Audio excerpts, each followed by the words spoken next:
And the way they did it was they moved the ball around him.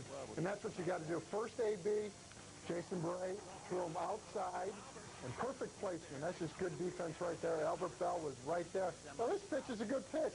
This is up and out of the zone, but he is so quick that he can adjust that up pitch, and he hammers it to left field for a tater, as Norm would say. And a breaking ball right here. And they had the shift on. You got to have the shift. And Ray Durham makes a nice play. And then this is just taking a chance right here. Right down the middle, 2-1 count, big spot in the game.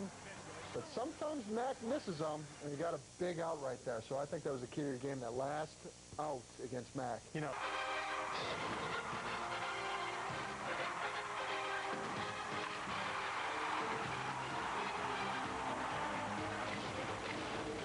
Last night it rained a little, McGuire hit a little. But the Sox came through with the help in the big bat of young Jeff Abbott. Coming off a big victory in Kansas City, Jaime Navarro looks to bring his record to 500 and keep his team's momentum going.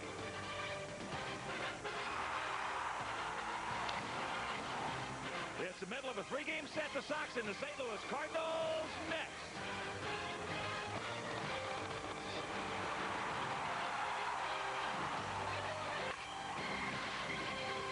We are coming to you from Comiskey Park, where tonight Fox Sports Chicago presents White Sox baseball. It's Big Hurt, Frank Thomas, Robin Ventura, and the Chicago White Sox as they host Mark McGuire and Tony La Russa's St. Louis Cardinals.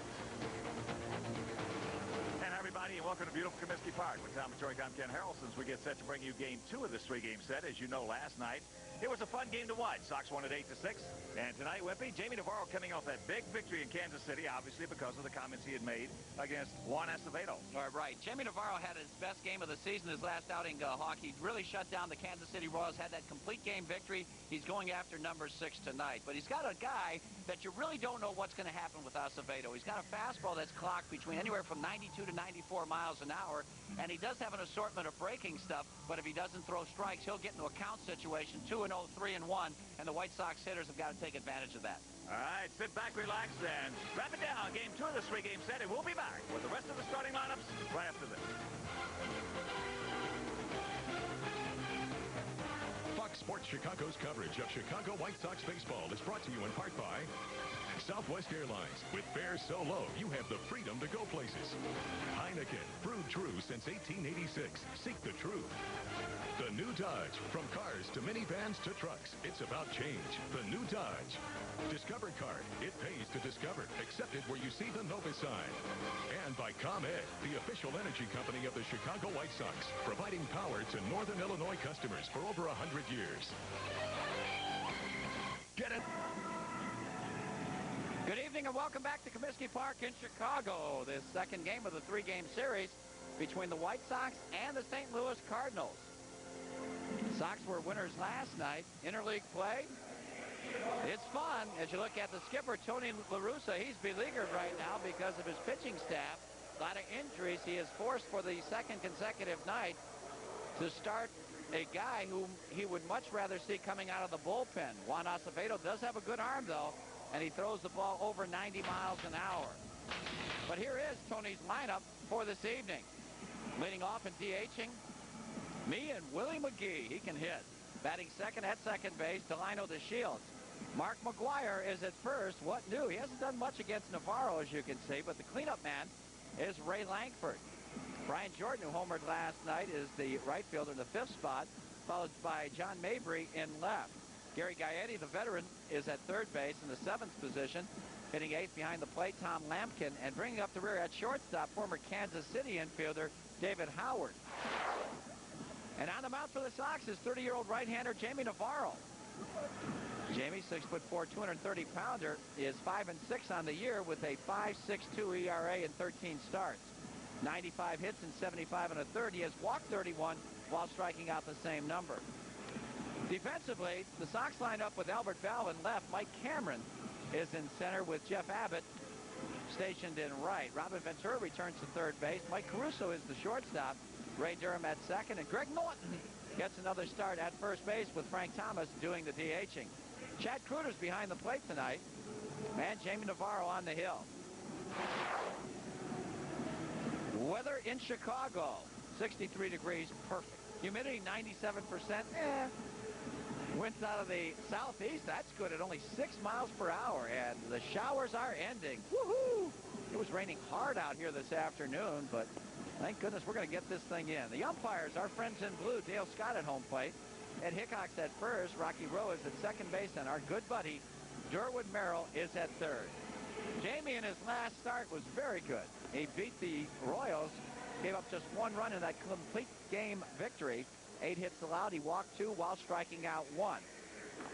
Made some quality pitches, threw the fastball inside, and took a lot off his split finger pitch, which is always a key for the success of Jaime Navarro. So we're ready for baseball. Here's the Hawkeroo. All right, Wimpy, thank you. And once again, good evening, everyone, and welcome to White Sox Baseball, brought to you by Fox Sports Chicago. Second of this 3-game set as 39-year-old veteran Willie McGee gets set to lead it off. McGee hitting at 302, a homer. He has driven in 19. Takes first pitch strike from Jaime Navarro. McGee 2 for 4 last night with a couple of RBIs. And lifetime against Navarro has faced him twice. He's 0 for 2. That splitter down low. 21 to count. Cardinals come in with a 29-33 record, 9 games back. Sox are 25-36, 12.5 back of the Tribe. Lays off the high heater, and the count 2-1. Cardinals and Sox have the same team batting average at .269. Sox with a 5.74 ERA. Cardinals at 4.87. As there's a shot base hit right in the hole.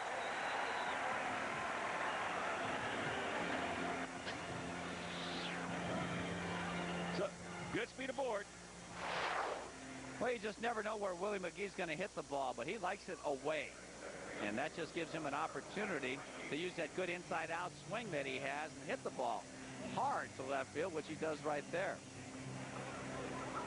Here's the second baseman, Delano DeShields, hitting at 329, a couple of homers. He has driven in 22. Delano 1 for 4 last evening and 4 for 13 lifetime against Navarro as he checks it up. Chad looks to second, now goes to first just in time to get the Shields. And there's one out. Boy, did he ever take his time on that one. That was scary. Right there, looking, and all of a sudden, a little pat right there. That was a little bit too close for comfort.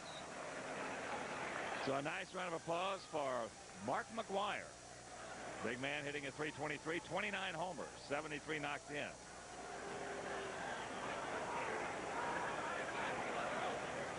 Durham playing almost right behind second base. Now he will move over a little bit with a pitch. And if you did not see last night's ball game, he was 1 for 4, and here it was. Fastball, towering drive. That's amazing, the ball went out.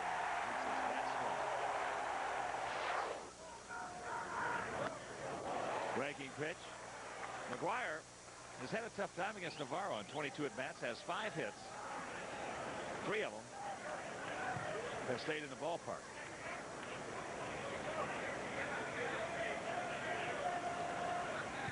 Outfield swung around to the left. Pretty good rip of the fastball right there. Look at this. He leads the National League in homers, 29, 73 RBI, 66 walks. 496 on base and 841 slugging percentage. Those are Hawker-esque numbers. Almost. He's getting there. He's getting there. Well, he keeps trying hard. Well, he's got to play a few more years and get in a little better shape. Off the end of the bat, Durham playing in perfectly. 3 hopper over to Norton. And that's out number 2. All right. You know, he's got those 73 RBIs on 189 at-bats. That's amazing. And all of us here at Fox Sports Chicago would like to welcome our affiliate Tricom Cable and all their viewers in Geneseo, Illinois. Geneseo, yes. They don't have any of my money in Geneseo. Certainly don't have any of mine. Not too many people do, Wimpy. Yeah, I got all mine tied up in cash. Here's Ray Langford. Center fielder hitting at 279, 7 homers. He's driven in 30, 1 for 3 last evening.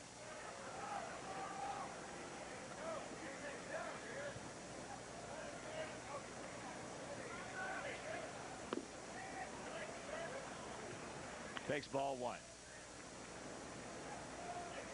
Jamie in his career is 1 in 1 lifetime against St. Louis. And overall in his career, he has won 105 times and lost 97. Pretty good hack by Langford. We were catching a break. It was just a miserable afternoon here in the beautiful city of Chicago. At 4 o'clock, you would think there would be no possible way to get this ball game in. Couldn't hardly see a couple of 100 yards. The fog was so bad. But no. We're here. Let's vent.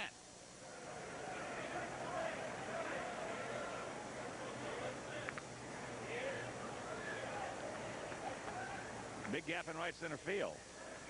As that pitch misses, and a count 3-1.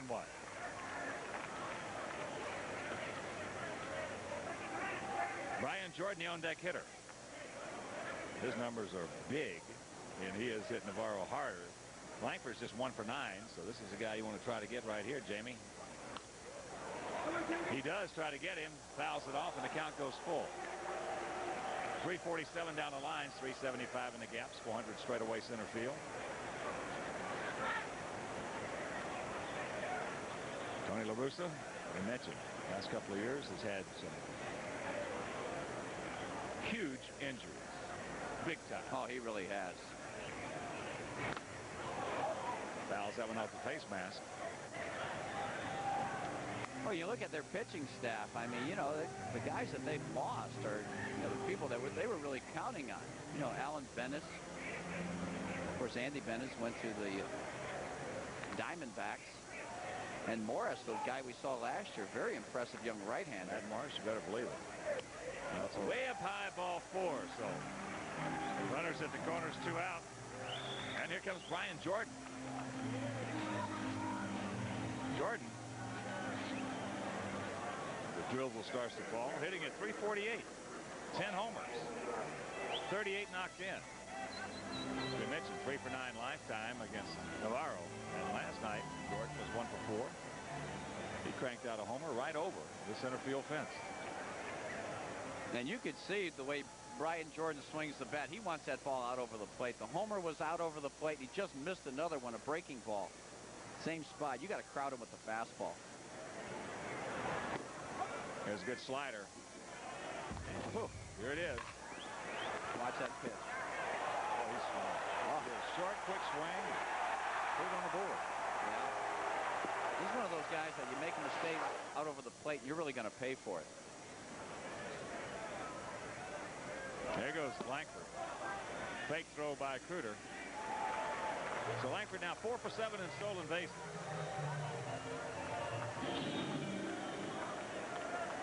Jamie's always been easy to throw on, to steal on, that is, as Langford gets a real good jump. So Kruder doesn't want to risk a throw and give up a run in the process.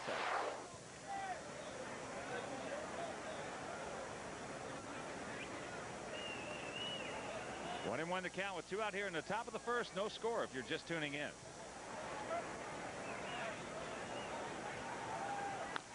There's a chopper. Ventura comes in on the big hop, on the move, over to Naughton. They retire Jordan and the Cardinals. So nothing across after a half inning of play. It's St. Louis 0. Good guys coming up. No score, bottom of the first inning, and here's Jerry Manuel starting lineup for the White Sox this evening. Leading off at second, Ray Durham. Batting second at shortstop, Mike Caruso. Frank Thomas DHs, hits third. Cleanup man is left fielder Albert Bell. Robin Ventura plays third and hits fifth, followed by right fielder, last night's hitting star Jeff Abbott. Greg Norton is at first base in the 7th position. Hitting 8th in center field tonight, Mike Cameron, and bringing up the rear behind the plate, Chad Kruder. And on the mound for the Redbirds, 28-year-old right-hander Juan Acevedo. 6'2", 228-pounder from Carpentersville, Illinois. 22 games. This is his third start, 1-1, a .418 earned run average on the season. Just 24 hits and 32 in the third, so he's got good stuff. The walks may be a problem for him. And as we mentioned in the opening, the count. 17 strikeouts seems to be a bit low for a guy with that kind of fastball. Mabry, Langford, and Jordan are the outfielders for the Cardinals. Gaetti, Howard, DeShields, and McGuire are the infielders. Tom Lampkin behind the plate. Juan Acevedo on the hill. One thing about him, he's got some shoulders and a chest. Boy, he's got a barrel chest out there. Like he was a graduate of Dundee Crown High School in Carpentersville. And before we show you our picks to click, you at home select yours as Ray Durham gets set to lead it off. Ray hitting an even 300, 6 homers, 25 driven in, 2 for 4 last evening. Looks at first pitch strike from Acevedo.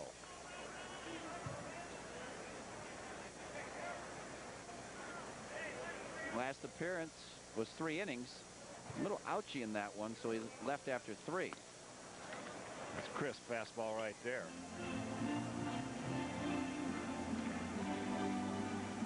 Yeah, he's quick. Outfield playing Durham to hook. There's a strike, and the count 1-2. Sox have played 25 games here at home. They have won 11 of them. Cardinals have played 32 games on the road. They have won 11 of them. Off the glove, Garham's over to DeShields just in time. Nice recovery by Delano DeShields. 1 out. Yeah, it's a little slippery out there too. Well, you know, with Ray Durham going down that line so quickly, see he redirects his path right there, just a little bit muddy, and they get him by half a stride. That'll bring up the shortstop, Mike Caruso. Mike hitting at .302. Couple homers, 21 driven in, 1 for 3 last night. Now 1 hit extended his hitting streak to 9 games.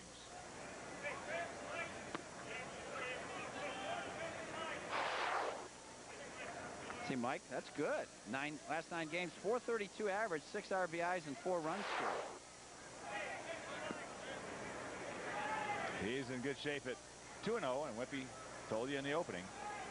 Control certainly is a huge factor for a guy like Acevedo. I don't care how hard you're throwing. If you're going to pitch 2-0-3-1, somebody's going to turn you around. Like taking all the way. And you would think a guy like Acevedo, who doesn't really have a breaking ball, would be more suited to coming out of the bullpen too and just blow people away for a couple of innings. That's off the fist. David Howard, the shortstop, former Kansas City Royal, son of Bruce Howard, former White Sox pitcher. 2 gone. And let's check out our picks to click this evening. DiMaggio, Jamie, went with Mike Caruso, Whippy, and his new staff went with Jeff Abbott. Krista and I going with Mike Cameron. And this Wago is tied up. Yeah, we had structural changes in the organization.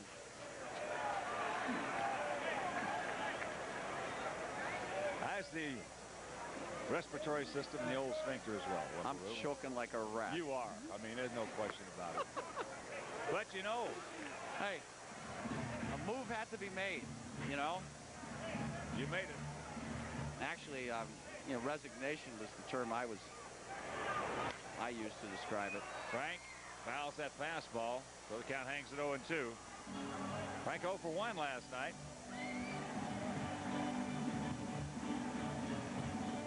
Well, back in the first part of May, you were chirping a little bit, you know, with a big lead. Your point being, can't catch a break. That's what happened. Look out.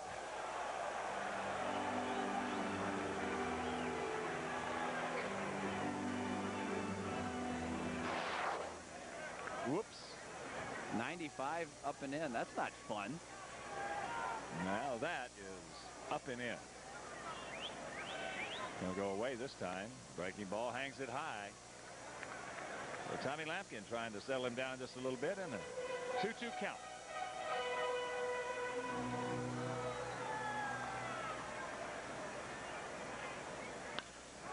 There's a base hit. Off-speed pitch. Just reached out, pokes it into center field.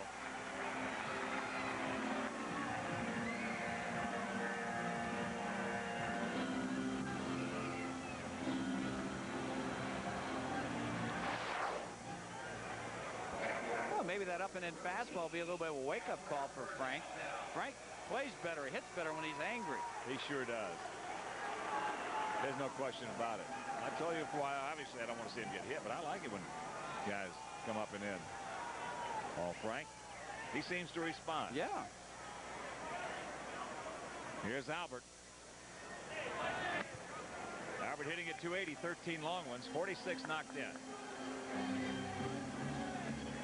There's fine mist falling here. It always looks much harder on TV.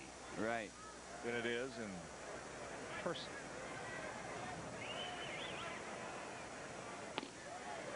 Two and 0 the count.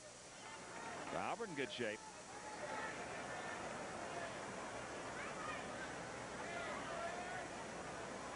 I guess it's the light refractions and prisms of the lens. Yeah, that's it. Let's go with that. How about Acevedo? He didn't even play baseball for 3 years after he graduated from high school. Now here he is pitching in the big leagues. I guess when you have an arm like that, you better make some use out of it. Well, he was just resting it, you know? Yeah. Well, maybe it's worked for him. Took a little sabbatical. Short lead by Thomas. The 2-0 pitch to Bell. Way outside. So is he or is he not hacking? He is.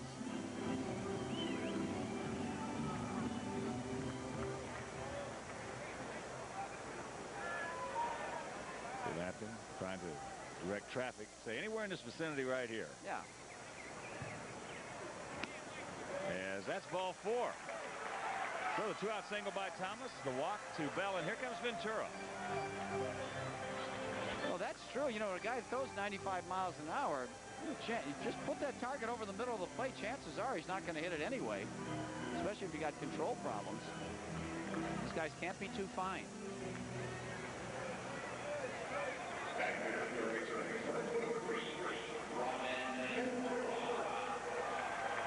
There the never zone Robin. 282, 6 homers, 34 driven in. Robin 0 for 3 last evening, but he knocked in a run.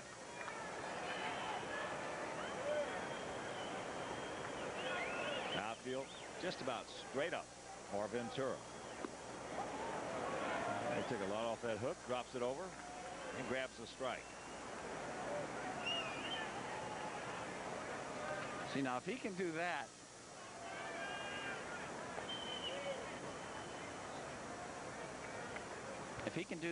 he could have a good night.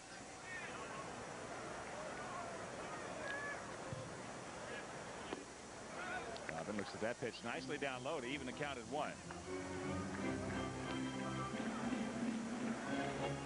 What is it? One of the greatest hitters to ever play the game. Never played high school baseball at all.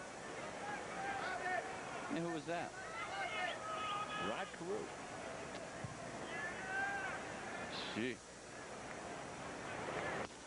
Plays off the high heater. You got to make Acevedo get it down. Oh, yeah. You start running after that high heat of his, you're going to grab some bench. Yeah, not many guys run it up there as quick as he does.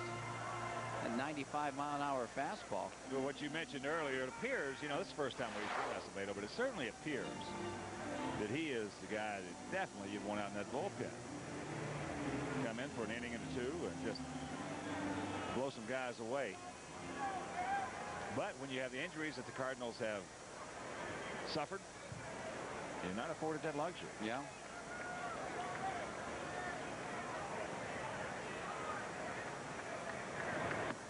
There's a strike on the inside corner. 2 balls, 2 strikes, 2 out here in the bottom of the first. No score. There's his pitching profile. You can add that up to about 92 to 95. Curve, slider, and changeup. But he's had trouble getting those 3 pitches over, and even his fastball too. Outfield now shifts around to the left a little bit as he misses with a curve. So with Thomas on second, Bell on first, 2 out. And a 3-2 count to Ventura. He can reach. Jeff Abbott on deck.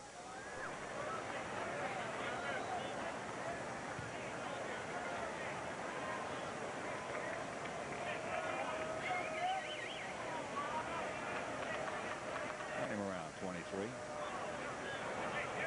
Yeah. He just reached back, whistle that one by Robin, and it'll do it. Nothing across after 1 inning of play. No score.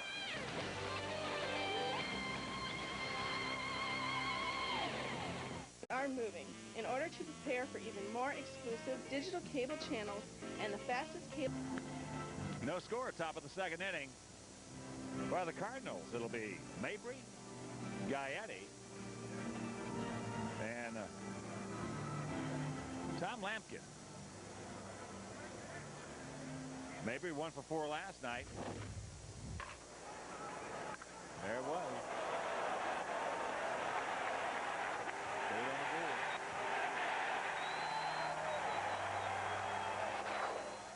That came leading off the 5th inning. And at that point, it tied the game up at 3. Takes that pitch off the mitt of Chad Kruger. First time we saw this guy in spring training with you, remember? Boy, he looked like he was going to be some kind of hitter. Yes.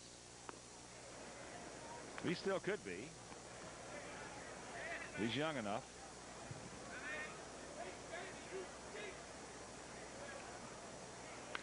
The ball hit hard. Albert gets over, cuts it off nicely, so he'll hold Mabry to a hard single.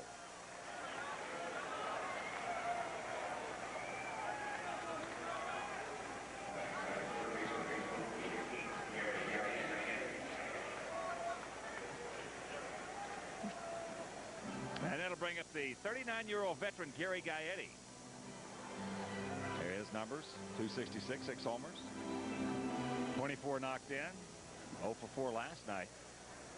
And he's had a tough time against Jamie in his career. 26 at bats, has 5 hits. All of them have stayed in the park.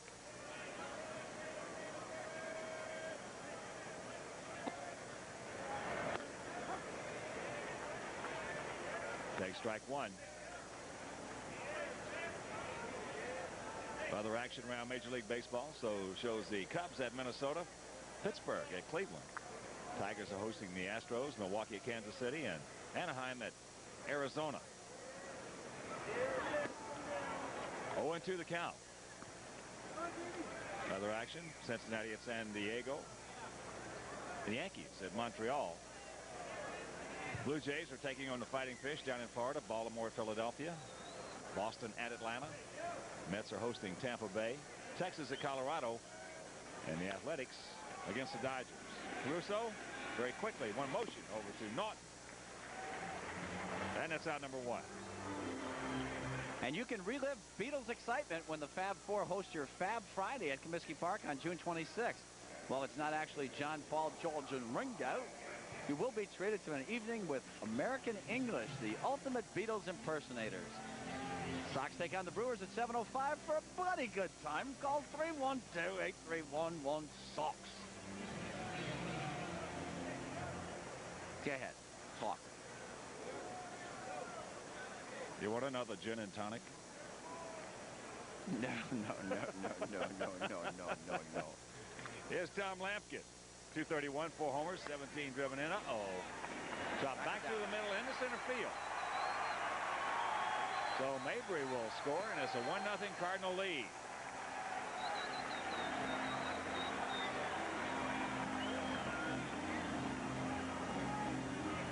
Lampkin drives home his 18th run of the year. He just found the hole as a seeing eye dog. Jamie makes a pretty good pitch away, but up the middle, Ray Durham's playing him the pull, and Ray's just trying to knock this one down to keep the ball in the infield so that runner won't score from second, but he just can't get to it. David Howard, the shortstop, one of 2 switch hitters in this lineup. Man on deck is the other, Willie McGee. David hitting at 237, a couple of homers. He's driven in 11. David, 31 years old now. Boy, he sure doesn't look it. Well, when he takes his hat off, he comes closer. Well, Cy Sperling? Yes. There's a base hit. So Lampkin will pull up at second.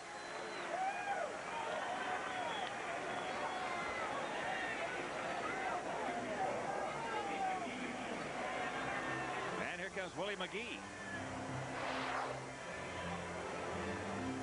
Yeah, there you see a little inside-out action on the swing. The hands before the barrel of the bat over the shortstop's head in the left field.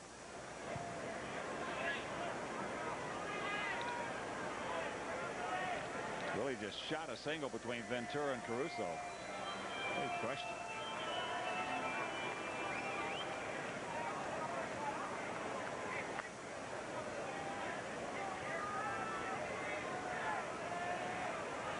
Big gap in right center field. Outfield swung well around to the left.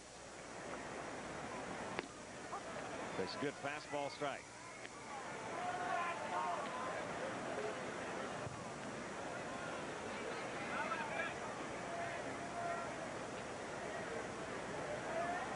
A run on 4 hits for St. Louis. No runs on 1 hit for the Sox here in the top of the second. The ball gets away from Cruz. So Lampkin into third and Howard into second.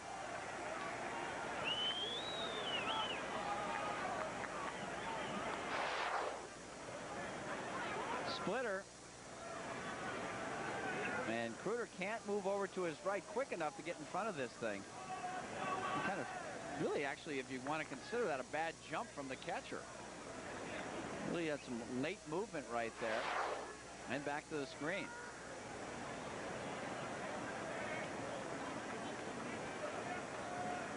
1-1 pitch. Good pitch by Navarro. Jammed him. Souvenir left side. Well, you've got a couple of pitches here to do some damage. Usually when you get in a situation like this, especially on top of the count, where you get a couple of pitches you can try to make on a guy, the first place you got to think is inside. So I'm thinking right here. Willie wants that ball out over the plate, and that's where he's protecting.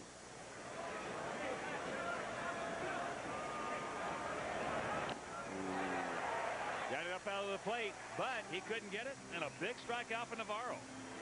Wow. Like a high backup slider right there. Just kind of hangs over the out of the strike zone. It was such a bad pitch, it turned out to be good. Go figure.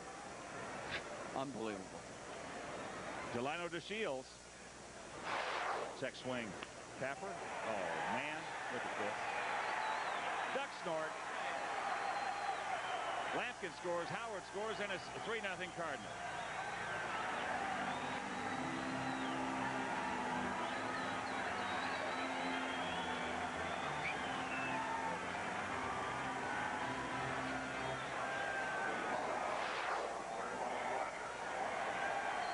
Look at this. Man. Some severe damage. And nothing you can do about this one. You couldn't throw that ball out there any better than that. 2 runs. So here's McGuire, grounded out to Ray Durham. Sox have the shift on. Durham over on the shortstop side of second.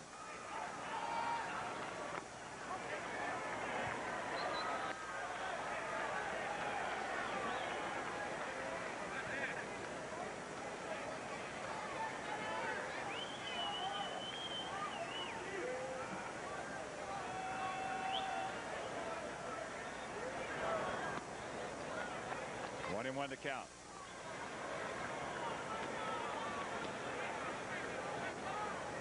It's almost obscene how strong this guy is. Yes.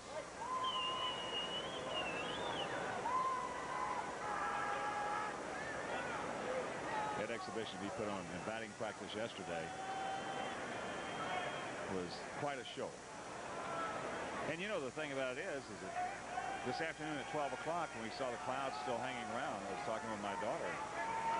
We said, boy, we hope batting practice, they can get batting practice in tonight. Yeah, if anything, heck with the game. I'm telling you, it's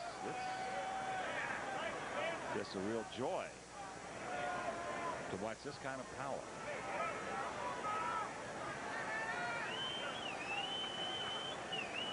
Two and one to count. There goes the runner. Off the end of the bat, Durham. He's there. Sucks it up. Over to Naughton. But 3 runs cross the plate. We'll go to the bottom of the second. 3-0 Cardinals.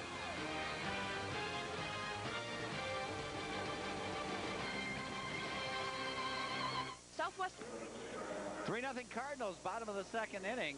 And Fox Sports Chicago is your place for the coverage of the NBA Finals after tomorrow's Game 4 between the Bulls and Jazz on NBC. Go live in the locker room for exclusive interviews and post-game analysis with Norman Schacht. The playoffs play on Fox Sports Chicago. Jeff Abbott gets set to lead off the bottom of the second inning. 3 runs on 5 hits for St. Louis. No runs on 1 hit for the good guys. Abbott hitting at .328, 5 homers, and he has driven in 16. Jeff 2 for 4 last night, a double and a bases clearing triple. There's a little duck snort into center field. That's going to fall.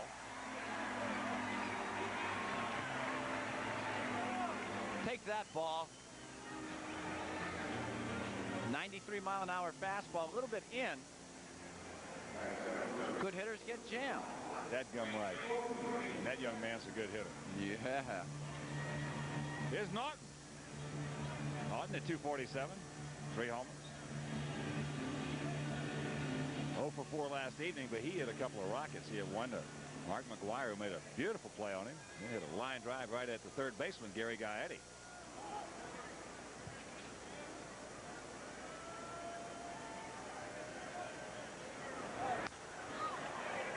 Fastball up out over the plate and back into the upper tank.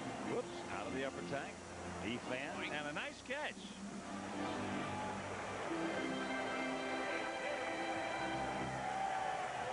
Guy's got a Cub hat on,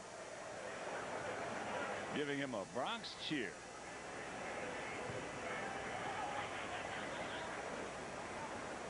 I'm glad he's here.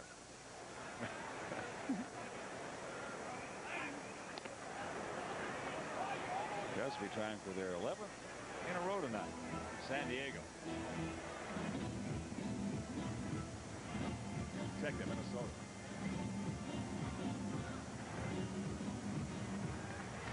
Minnesota leading that game 1-0, bottom of the second inning. He's looking at Cincinnati.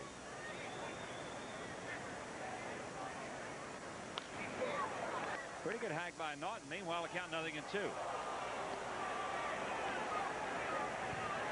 Other action. Pittsburgh at Cleveland, bottom of the 6th, tied at 3. Detroit 3, Houston 1, bottom of the 6th. Tiger Stadium. Bottom of the 3rd at Kauffman Stadium. Milwaukee leading Kansas City 1-0.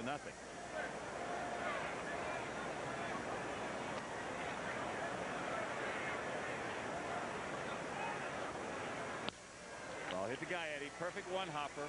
The Shields on the move. And they turn it. So around the horn, 5-4-3, and quickly 2 gone. Well, DeShields very late getting to the bag. See, he's in a full sprint to the bag and really can't get anything on this throw as he kind of misdirection right there, but the ball was hit hard. Gaetti gave him a good feed. Of course, he was playing him to pull a little bit. That's why it took him a little bit longer to get to the base, but he still was able to turn it over. Here's Mike Cameron. There are the numbers on Mike. Mike did not play last evening. Mikey's been struggling. A little tardy on that fastball. Another good catch by one of the fans.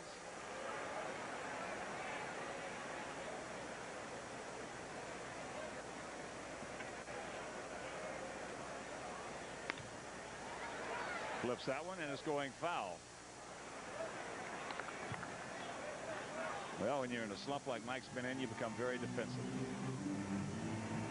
Guys can sit there and talk to you, whether it be the manager, the hitting coach, other guys can sit there and talk to you till they're blue in the face, and absolutely, it's just hard to penetrate. Breaking ball, he's gone, and that'll do it. Nothing across. We'll go to the 3rd. Cardinals by 3.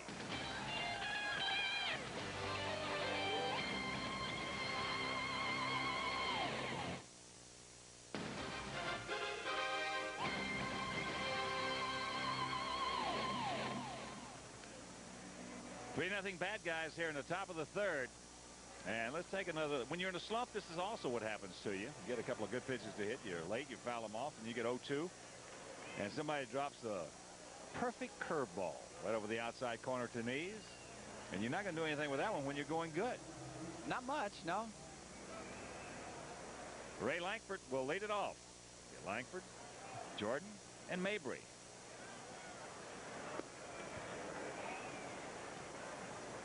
Good splitter right there from Navarro. Langford drew a walk back in the first inning.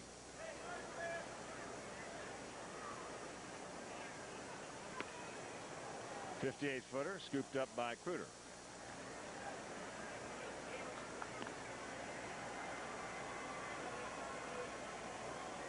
Red Sox leading the Atlanta Braves 3-1. Of course, they had a big lead going to the ninth last evening. The Braves scored 6 times in the ninth inning to win that ball game. They're magic. Mets leading the Devil Rays 4-1, top of the fourth at Shea Stadium. That's out of play left side.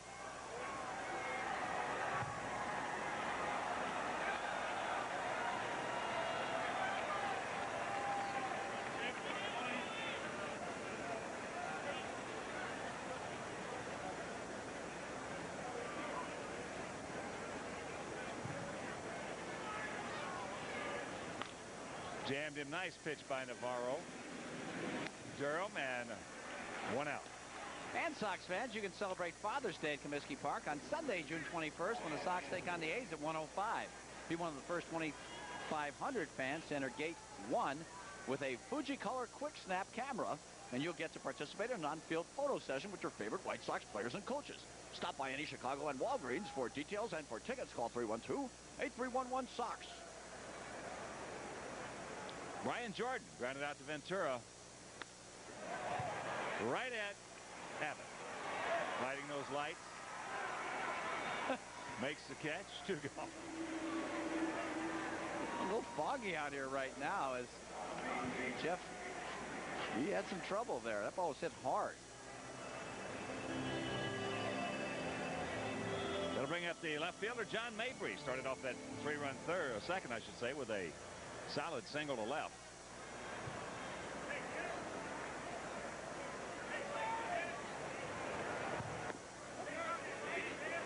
Takes a strike. Yeah, those low line drives like that get night those lights, and this is very difficult. You got to stay with it. If you give up on that ball 1 second, you're a goner. Caruso right over the top. A 1-2-3 inning for Jamie Navarro. We'll go to the bottom of the third. Sox trail it by 3.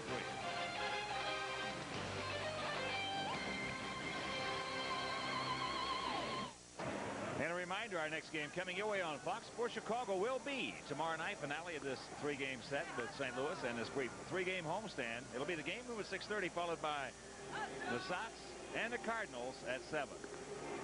And right now, let's check out our Southwest Airlines Trivia Trove question this evening. Who has tossed the last 2 hitters in Cardinals history?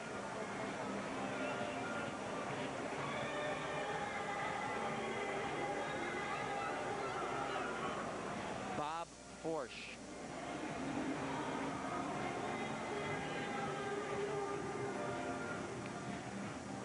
You know, I don't think Gibson had one, did he? I don't either. He had a lot of one-hitters, or a couple of one-hitters. Yeah. I think Forsch was the guy. Well, he was the last one. Who was the last 2? Well, I know that Washburn did it. I know that Ray Washburn? Yeah. Chad Kruder will lead it off, hitting at 283, no homers, 14 knocked in. Cardinals, pitchers, no hitters.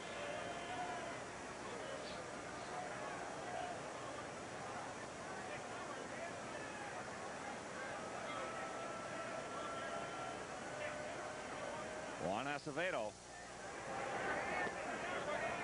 misses down low and the count 2-0.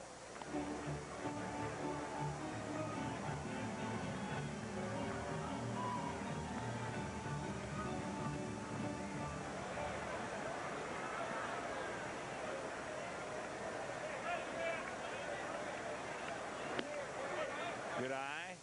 3 balls, no strikes. I know Larry Jaster beat the Dodgers one year 5 times.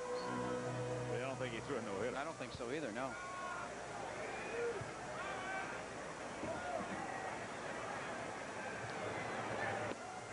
That's low. No, it's not. That's a strike. A low strike, says Dale Scott.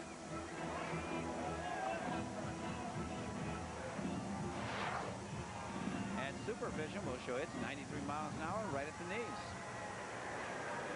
Inside 3-1 corner. pitch.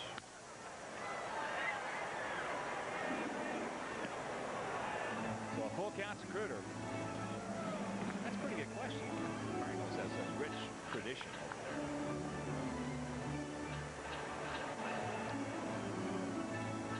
Look at who's sitting right behind Leo Golombiewski. Who is that guy? Well, those two guys take up the whole screen, don't they? High into right field. Keep running, Chad. Brian Jordan, he's staying with it. And all the fog up there in the haze hauls it in. 1 out. I tell you, I really enjoy Rick Majerus. I mean, in the press conferences, he's always saying the right things. He has so much enthusiasm. Just a terrific coach. Yes, he is. Of course, Leo Golombiewski is not a bad coach himself. No. The guy sitting in front of him, the Sox, he's the coach of the University of Arizona Ice Cats. They're always up in there on a recruiting trip here in Chicago. Last year, he had 15 freshmen on his team, and still they had a wonderful year. Good. Ray Durham takes a curveball off the plate. I think Rick Majerus is from the Milwaukee area, isn't he? Yeah, I think he was Wisconsin. raised there, yeah. Boy, he's done some kind of job with that Utah basketball program. Hello. There's a shot. Nobody's going to get that one. Run. Cardinal right. He will pull off as Jordan gets it back in. Jordan's got a good arm. He'd have been DOA at third. Yeah, even with the speed of Durham, he was just getting to second base, and he couldn't risk the gamble, even with 1 out, which is the best time to go for 3. That is Ray's 17th double. Hey, what? You leave him something out over the plate right there. That's pretty much center cut, though, and down. I tell you, Ray just driving the ball so much better than he did last year. He's gotten away from that sway back stance. He's seeing the ball so much better, a shorter, quicker, compact swing with that flat bat. Mike Caruso.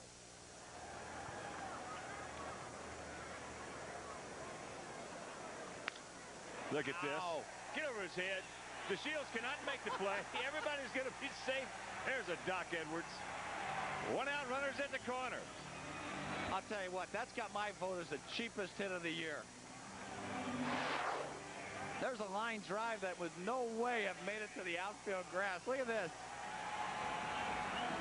And the only reason it's a hit is because McGuire had to play in, guarding against the bunt. The Shields with a great effort.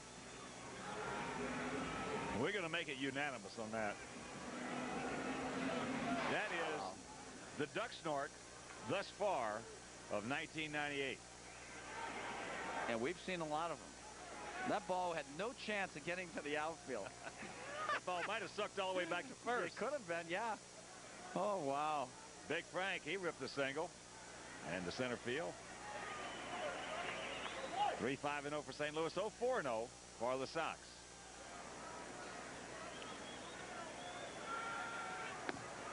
Good fastball from Acevedo.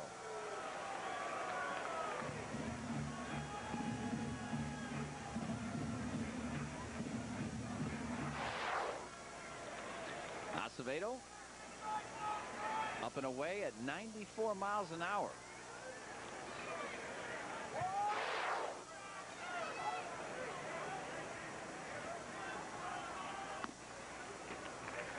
One and one to count.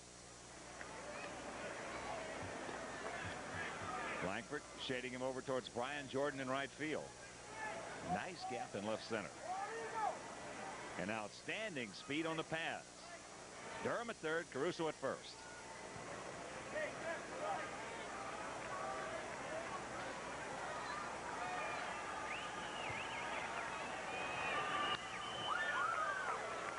One and two the count. Bell on deck. a good pitch for Frank to drive right there, down, out over the plate where he likes it. Well, last year he'd hit a rocket in the gap in right center, wouldn't he? Yep. On that very pitch.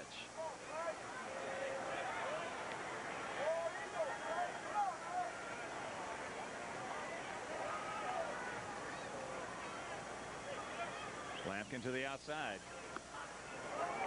No, no, no. 2-2.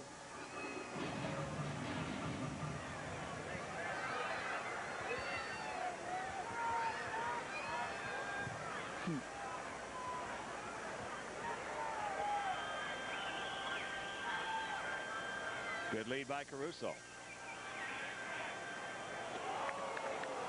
Okay, everybody in unison now. Balk! I love when fans do that. You do. Yeah. Kind of like a tradition.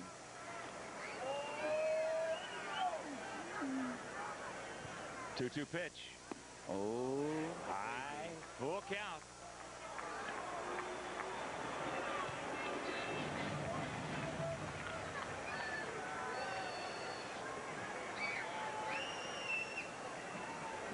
See the walk leaders. Lampkin directing a little traffic out there. So Caruso stretches it out just a little bigger lead. He does not go. That's not a good swing.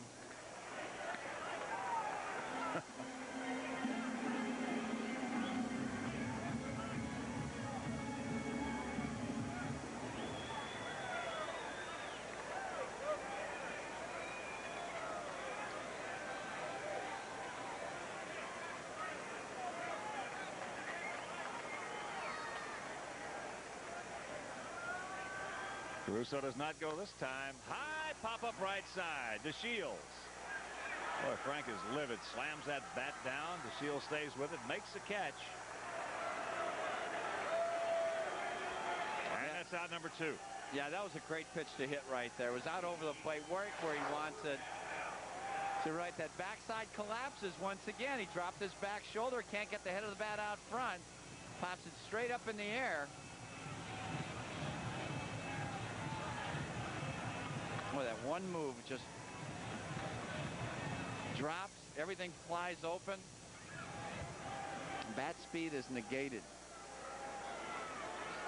Here's Albert. He drew a walk in the first.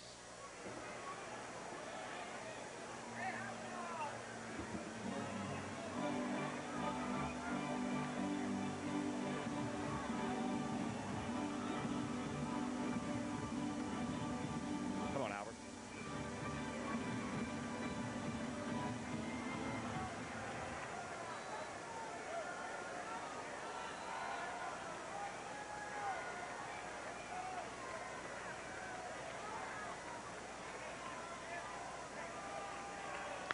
That ball hit deep into center field. Langford back at the track, jumps up. You can put it on the board. Yeah! 3-run blast by Albert Bell, and this game is tied at 3.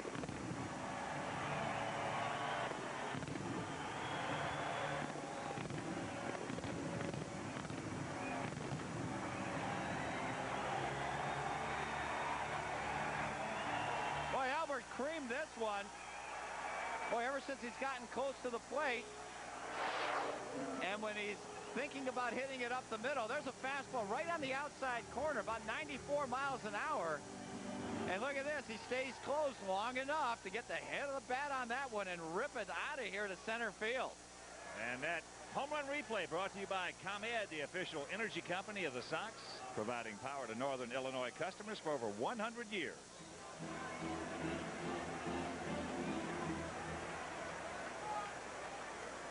Robin struck out in the first. Chops this one. Dwyer underneath Acevedo. He got the corner. That'll retire the side, but not before. Albert Bell's 14th homer. We'll go to the fourth, tied at 3.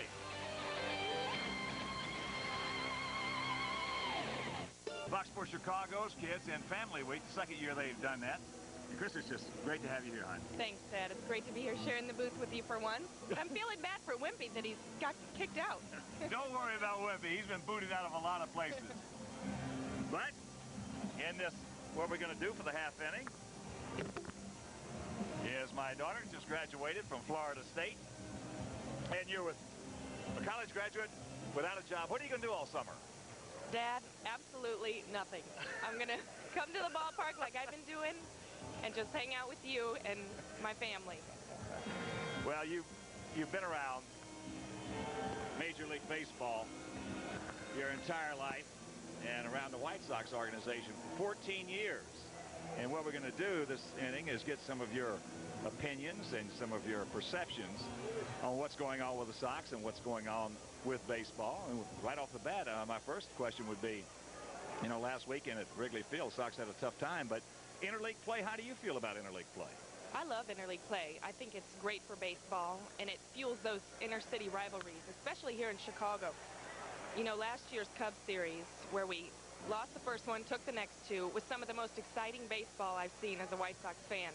And so naturally, I was very looking forward to Friday. Didn't turn out exactly the way we wanted it to, but I had a great time, and the fans were so into it. 0-2 now the count to Gary Gaetti. Gaetti grounded out to shortstop his first trip. 3-5-0 for St. Louis. 3-5-0 for the Sox. Outfield playing him straight up. Jaime Navarro is there's a ground ball. Backhanded by Caruso. Straightens up right over the top to Norton.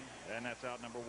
All right, well, let's, you know the game about, I'll mention something, and then you give me your opinion or your impersonation of it. Okay. The big hurt Frank Thomas. Great hitter, but looks a little confused right now. All right, let's go to some of our younger guys. Jeff Abbott. Good hitter. How about Mike Caruso? Quick. Very quick. Here's Tom Lampkin. Takes that pitch down low and the count 0-1. Lampkin, you see, with that single, an RBI, and he scored back in the second. Lampkin, 34-year-old veteran, has a count 1-1. How about Albert Bell? Hard to read. Couldn't give you a reading on that one, Dad. So it feels good. Graduating, you were in broadcasting, majored in broadcasting for 2 years at Florida State. Yes. As that ball hit hard into center field. Cameron going back. Mike's there. How about Mike Cameron? Mike is a good talent, but he's struggling right now, as you know. And I think if he comes around, he can do a lot of good things for us. 2 out, and that'll bring up the shortstop, David Howard. Howard has single, scored. How about the new manager, new skipper for the Sox, Jerry Manuel? I think Jerry has a chance. Why? I do. Well, I just like what he has to say. You know, he's honest. He answers every question that's asked of him directly. And I like that. I think he's got a chance. 1-0 pitch to Howard off the plate. Well, let's go across the field to the other dugout. Tony La Russa. One of the best. Yes, he is. 2-0 the count. Fouls that pitch back. How about Robin Ventura? A leader and one of my favorites. He has been, I know.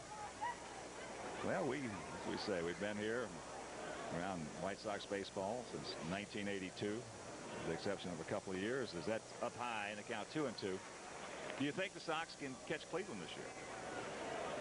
I don't think it's going to happen this year. But, you know, if these young guys keep producing the way they do, I think next year could be a whole different story. The 2-2 pitch. Got him.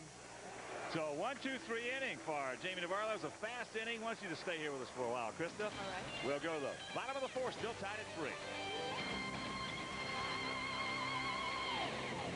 South.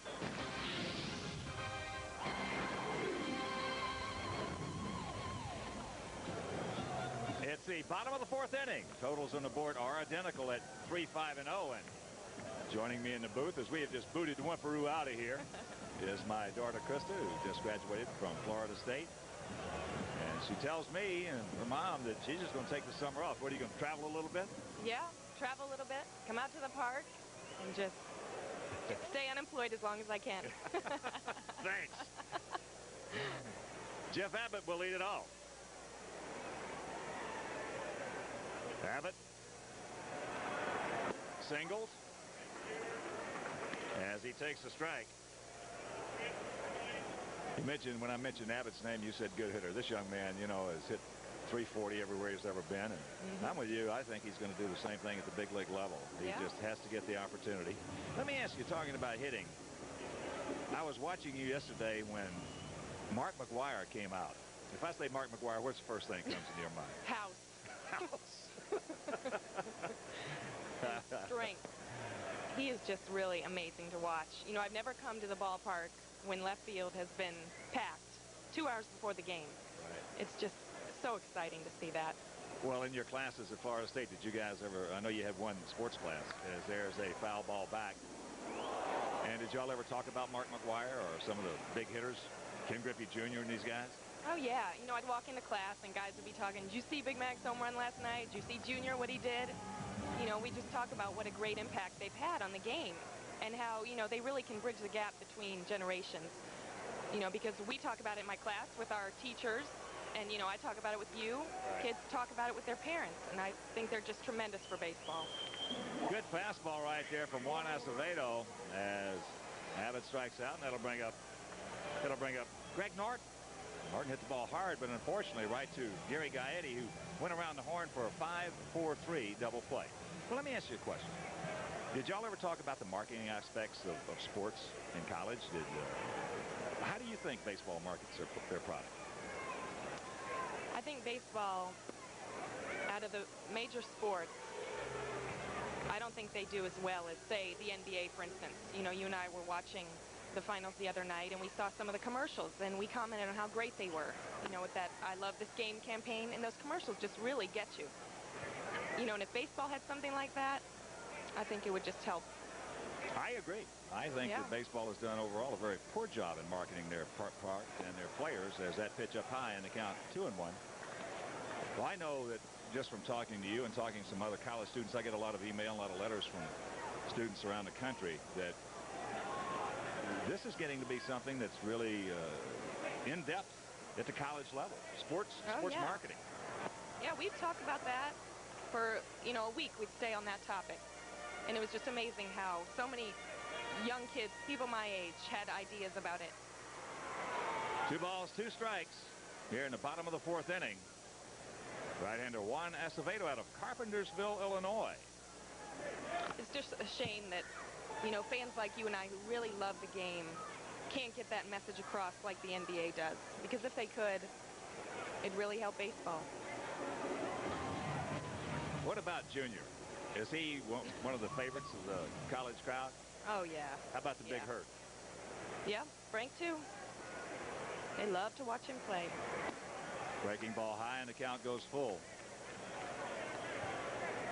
Well, you know, you've been watching the Sox for a long time now, and as we were talking last evening, I think this is some of the best young players we've had together as a group in quite some time. Yep, I agree. Fouled upper tank. They're really fun to watch. And now we just got to get the veterans picking up their end. Once again, the payoff pitch to Greg Norton. You're just tuning in. Cardinals with 3 in the 2nd inning. Sox tied it up with 3 last inning. A 3-run blast off the bat of Albert Bell as there's another foul ball straight back. You know, that Friday game at Wrigley Field, you were up in the booth with us, and that's one we agreed going home. That's one of the best games we've seen in the last 5 years. Oh, yeah. From start to end, it was a great game. Fans were into it. There was just an excitement in the air that hasn't been there for many of the games this year. Full count to Norton. So you have plans to go into, when you do decide to get a job, right? You have plans to go into broadcasting. Where do you want to go into broadcasting? Here in Chicago or down in Florida? Where? I wouldn't mind staying at home in Orlando. I love Orlando, or even maybe South Florida somewhere. But Chicago is where some of my roots are also, and I love it here. There's no place I'd rather be more than here in the summertime. So if I could just get a job where I could work. Oh, yeah. That's a great concept. 9 months out of the year, and then come up here to be with you and Mom and Casey during the summer, that would just be ideal. You and Mom may not like that too much, but... Outfield around to the left, and once again, the payoff pitch. Wow. So 2 strikeouts in a row for Acevedo. That's his 4th. And that'll bring up Mike Cameron. Well, you know, you talked about Mike Cameron being a good talent, struggling right now. Mike is a terrific talent. And he's a young man that's very athletic. Going to be an outstanding center fielder, which is a good one right now, but he's going to get better. That breaking ball hangs high. But sometimes, you know, when you get a youngster, even if the club is not contending, a lot of pressure is put on him. Because, you know, we've got Ordonez out there. There's another guy I didn't ask you. What do you think about Mags Ordonez? He's a versatile player, and he's come through for us this year. There's Mags. He's not in the lineup this evening. But then you got Abbott, who's been performing very well. And that all of a sudden, now that puts more pressure on a youngster like Cameron. Attaboy, Mike. Jumped all over that fastball.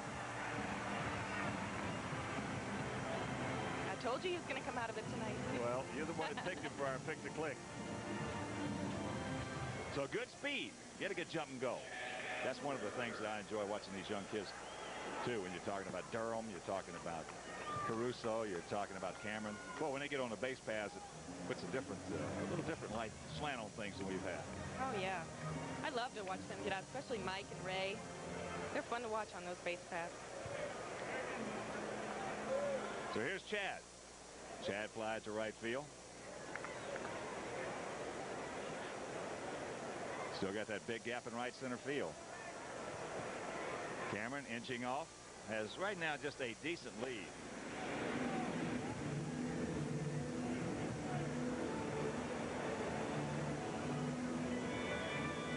Two out, Cameron at first in a 3-3 tie.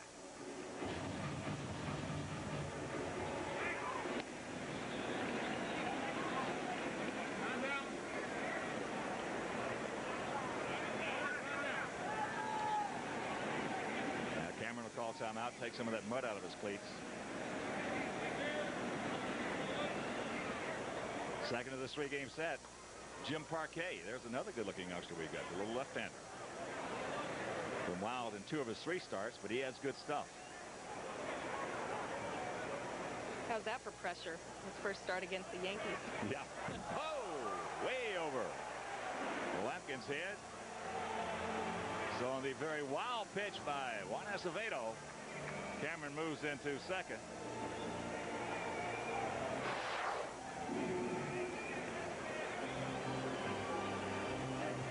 Now Tommy had no chance on that one.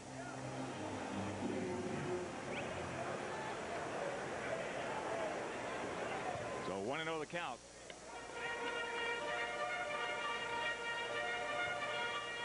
Acevedo, 8-8 in his major league career, making just his 3rd start of the season.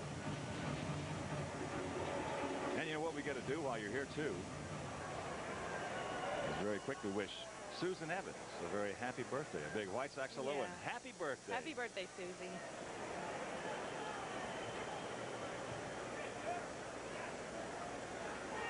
One-0 delivery. Couldn't get that one.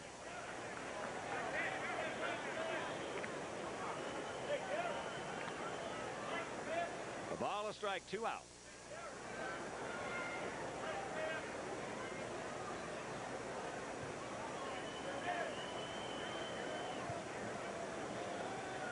Chad's done a real good job for this ball club. He and Charlie O'Brien both. Yes, they have. That breaking ball down low in the dirt, blocked nicely by Lampkin. So 2-1 to count.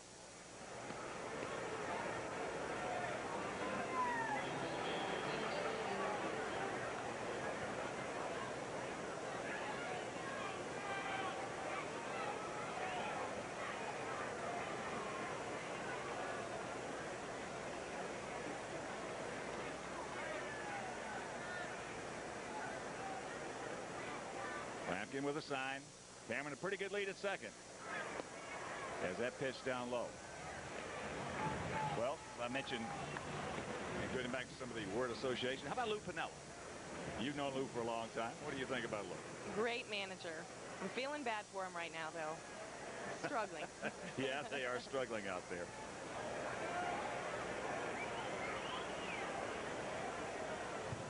You got a pretty good temper, too, doesn't it? Oh, yeah.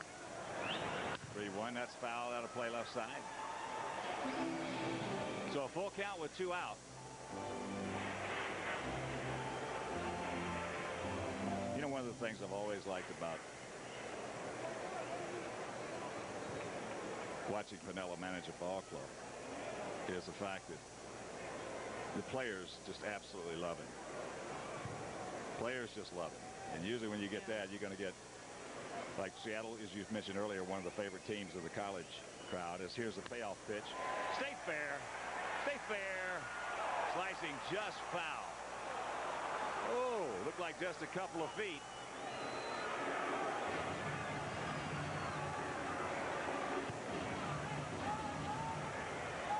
So Cameron will go back to second. Do this replay for us right here, Chris. Just foul. Yeah, maybe 4 feet. Maybe a few more feet. Could have watched Mikey run around those base paths. I love to watch Mikey run. Me too.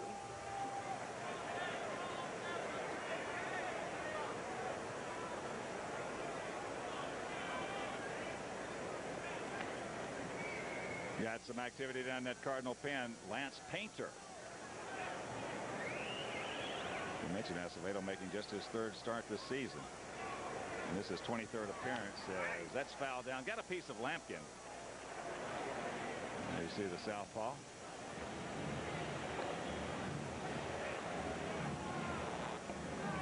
So you think in a couple of years, good things coming for the Sox with this young talent, huh? Yeah, I can't wait to see what's going to happen.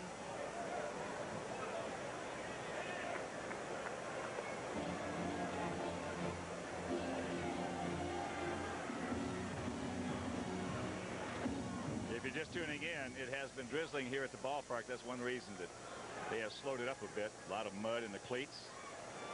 In fact, it was coming down pretty good about the 2nd inning.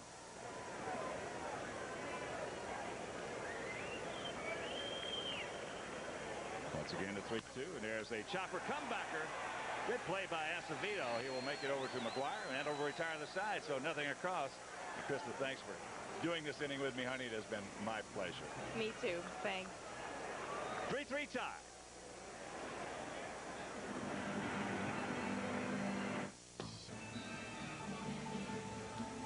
Top of the 5th inning in this 3-3 tie. 3-5-0, 3-6-0. And a reminder, you can see the best student athletes in Illinois go for the glory on IHSA Saturdays. See state championships in baseball, soccer, and volleyball, plus catch a special schoolyard jam at 2:30. It's all part of the Tune In to Kids and Family Week. That's IHSA. Saturday coverage begins at noon on Fox Sports Chicago. Willie McGee will lead it off. Willie has singled. He has struck out.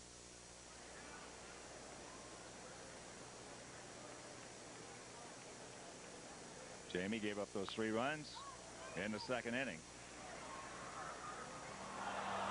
Oh, wonderful job by Krista. I'm surprised I still have my seat here. I enjoyed that so much. Isn't that well, great? She's such a huge baseball fan and such a huge Sox fan. As that pitch out of play, and the count 1-2. And it's interesting to get the perceptions of the youngsters coming out of college today. Like on interleague play, feels the same way that you and I do. Yeah.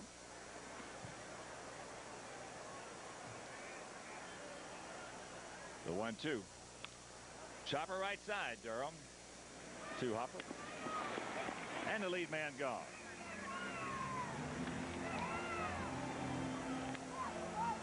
So the 39-year-old veteran can still play. Is retired.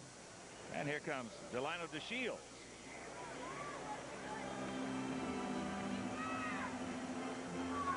That single outside of Caruso's, that was maybe one of the best duck snorts we've seen all year.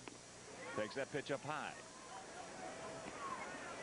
Well, actually, Caruso's played a huge part in this ball game, too, getting Albert to the plate for that 3-run homer. Outside 2-0. Bottom of the 4th inning in Minnesota. Twins leading the Cubs 3-0. Pittsburgh leading Cleveland 5-3. That's in the bottom of the 8th. 3-1 Tigers leading Houston, top of the 9th in Detroit. Kansas City 2, Milwaukee 1. That's in the bottom of the 6th at Kauffman Stadium. Caruso just can't quite get up high enough.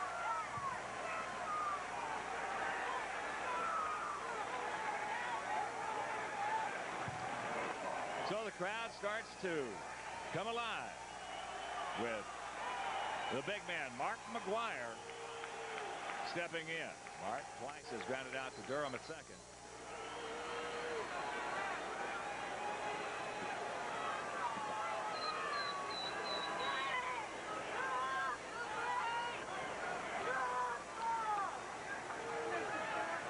Took a high fastball last night off Jason Bray out of here. A towering home run. Oh, there's a shot on a hanger. So with 1 out, the Cardinals have 2 on. Well, thank goodness he didn't get any elevation on that one. He creamed that one. A little humpback liner. As you mentioned, it was a hanging slider. Oh, boy, that's middle of the plate. Boy. Whew. Look at that swing for a big guy. Very little stride, as you can see. The uppercut swing. Good location for a pitch to hit. And, you know, Mark McGwire, one of the very few back foot hitters around. Ray Lankford takes that pitch down low. Well, he has, as we have talked about since he's been in this league, he has probably the least amount of head movement of any hitter. A tremendous low ball hitter. Usually if you're a low ball hitter, you're going to be a back foot hitter. The guys who hit off their front foot have a tendency to like the ball up a little bit more. It's a lot easier for the guy to get to that low pitch as strong as McGwire is, and all he has to do is just rotate. Yeah, rotate and drop the head of the bat on the ball. Uh-oh. There's a shot. Another off-speed pitch. Abbott gets to it. Here's the throw. Not in time as DeShields scores, and it's a 4-3 St. Louis lead.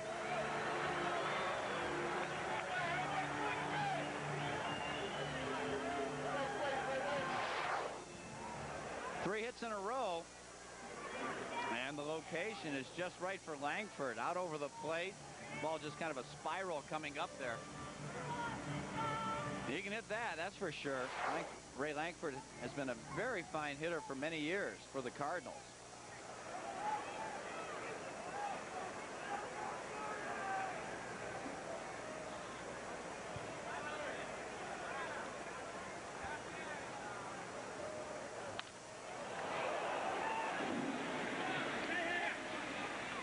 Well, here's a good play by Durham. Getting that lead man at second. I shouldn't say the lead, I should say the runner at second. As McGwire moves into third. Yeah, there's a good pitch. That's where you want to throw the slider. You see Jordan cracks his bat, hitting it right off the end. Gutsy play to go to second because Lankford runs real well.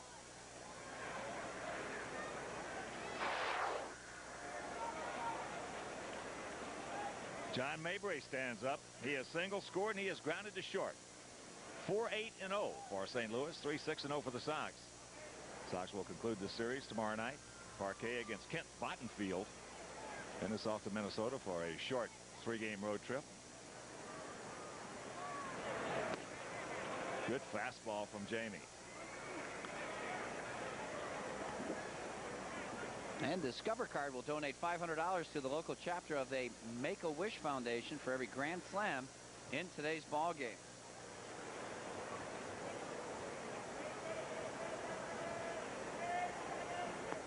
Pitch down low. Count evens at 1.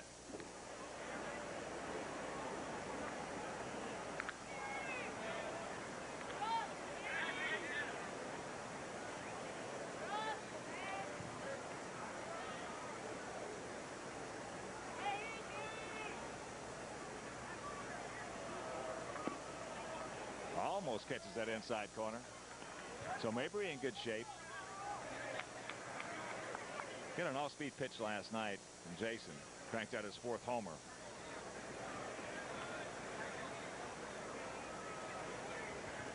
The base hit he hit off Navarro in the 2nd, though, was a fastball out over the plate, and he just ripped it into left field. And that's where he wants the ball. You know, he's got that closed stance, and he steps to the plate. Guys that do that, you got to pound them inside.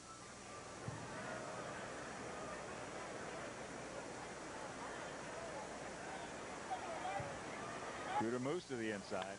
There's a chopper. Norton, you're the greatest. But the Cardinals break the tie. We are halfway home. 4-3 St. Louis.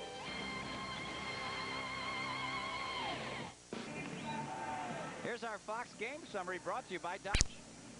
The line of the Shields has 2 singles, a run, and 2 RBIs for the Cardinals. Albert Bell accounting for all the Sox runs with that 3-run homer in the 3rd inning. And as we go to the bottom of the 5th inning, we have a new pitcher for the Redbirds. It is 30-year-old left-hander Lance Telford Painter from Bedford, England. 25 games, 1-0 with a 4.34 earned run average for Lance. 18 2/3 innings, 18 hits, 14 walks. That's a high number, and 18 strikeouts. And right now, let's check out our Southwest Airlines Trivia Trove question and answer. Who has tossed the last 2 no-hitters in Cardinal history? Bob Forsch. I didn't know he had 2 of them. 78, 83. I'll be darned. So, we go to the bottom of the 5th inning. The Sox trailing this one by 1. 4-3. Acevedo will not get a decision. Remember, he has been pitching out of the bullpen. Acevedo acquired from the New York Mets just prior to the season opener. And now Painter, the left-hander, works to Lance Johnson. That fastball misses up and away. To Ray Durham. I don't know where Lance Johnson came from. 1 for 2, a double and a run scored for Ray. 302 is his average. There's a changeup. Fish ain't biting down there. 2-0.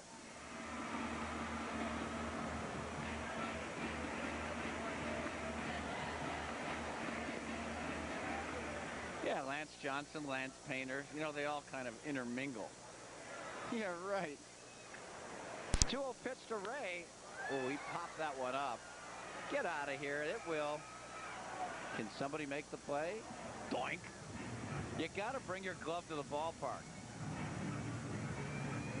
How many times do we have to tell you that?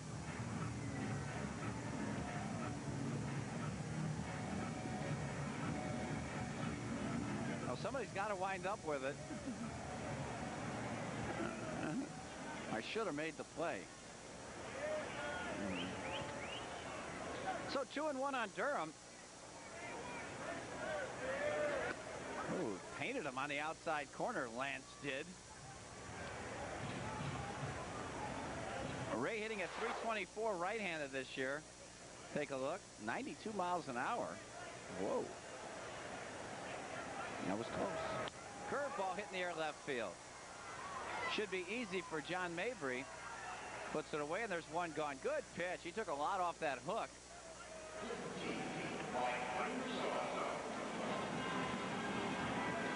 Here's Mike Caruso.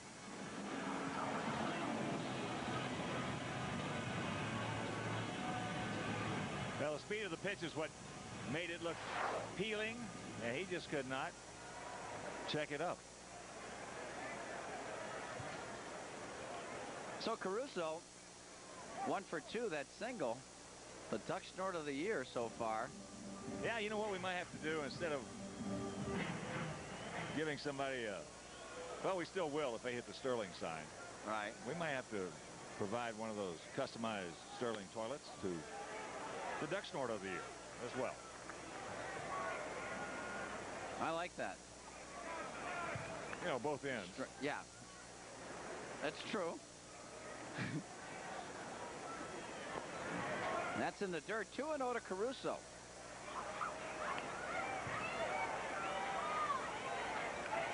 Mike 250 against left-handed pitchers this year, but 4 hits in his last 7 at-bats, so that's good. Grounder right side, 1 hopper right to Big Mac. Mark McGuire will take it himself, and there's 2 gone. And the Sox in their last 13 ball games have hit .305. That's good. Almost 7 runs a game, over 11 hits, and 14 homers over that period of time.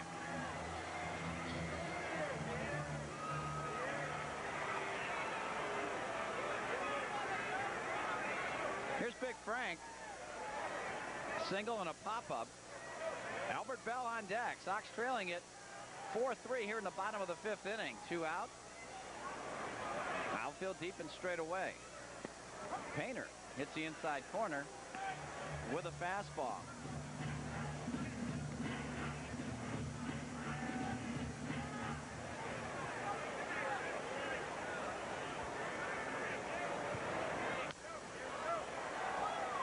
Frank down on the count now, 0-2. Good pitch down and away.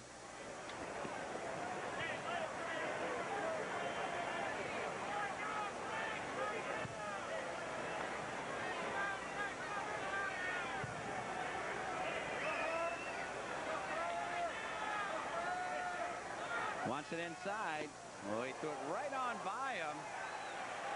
So Frank strikes out. A 1-2-3 inning for Painter, and after 5, the Cardinals lead at 4-3. Jim Rome on Carl Malone. Don't joke with me. Lock me up this summer or I am gonzo. Rome on Base Brawl. It was a gutless, reckless act, and it's all on Benitez. The Last Word, weeknights on Fox Sports Chicago. Look inside a new Dodge Ram conversion van, and you'll find a virtual home on wheels. But take away features like the video system, captain's chairs, and plush interior, and you'll find the remarkable new Dodge Ram van with a more powerful Magnum V8 and strong unibody construction. After all, even a home on wheels should be built on a solid foundation. And with $1,500 cash back, you can start construction right away. See the friendly Dodge dealer near you. I had a blast. Hot Friday nights happen every Friday night at Hawkeye Downs Speedway. It's exciting stock car racing action in 4 fast classes. The high-powered late models with all the top drivers, the speedy sportsmen, the mighty modified, and the slam-bang hobby stocks. It's Hot Friday nights at Hawkeye Downs Speedway. Adults only $8, seniors and students $5, and children under 12 are free, plus free parking at Hawkeye Downs Speedway at the All-Iowa Fairgrounds just south of Cedar Rapids. The gates open at 6, and the Hot Friday night racing gets the green at 7:30 every Friday night at Hawkeye Downs Speedway. Keep exterior wood looking new with Flood Clear Wood Finish from Menard. It's easy to apply. It seals out moisture and stops harmful effects of the sun in 3 finishes, just $12.72 a gallon. Cut big yard jobs down to size with a Ryobi Electric Trimmer Plus, just $49.99. Add these attachments and convert your Trimmer Plus for lots of other yard jobs. Get a beautiful yard and save at Menard. Save big money at Menards.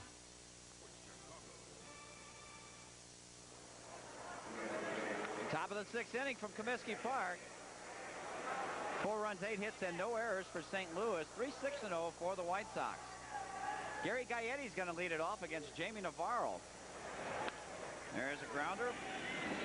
Caruso charges over the top, and 1 pitch, 1 out. We like those.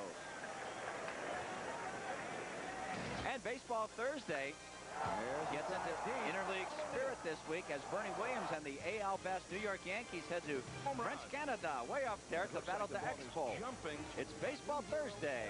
Coverage begins at 6 on Fox Sports Chicago at Estadio Olympique.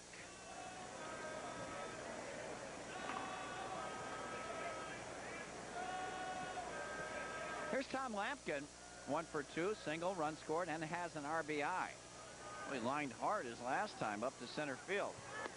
First pitch, fastball misses away. Jaime has worked 5 1/3, given up 8 hits, 4 earned runs. He has walked 1 while striking out 2. Splitter misses, 2-0. Outfield playing him to hit the opposite way. The gap for Lampkin is in right center. Hits this one high to left. Albert going towards the foul line. That'll be out of play, no chance. And you can treat that to a cool day at the ballpark on Sunday, June 21st, when the first 20,000 fans will take home a Gatorade cooler bag. Sox take on Minnesota at 1:05. For tickets, call 312-831-1SOX. Hey, big kids eating cotton candy. I love cotton candy. Oh, man. Look at that. I can just see their teeth rotting away right now. Would you be quiet? Mine hurt watching these guys. That's good stuff. Yeah. Look what they turn into after you eat too much cotton candy. I think they're pretty good. Yeah. These guys are 27 years old, though. Well, maybe they had a little too much, you know. I think Jack had too much.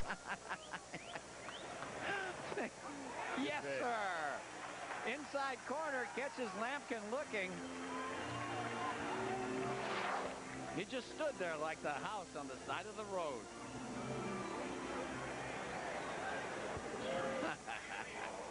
Look at this guy. Oh, man. Oh, my gosh. I want to smell that kid. Look at that. That is gorgeous.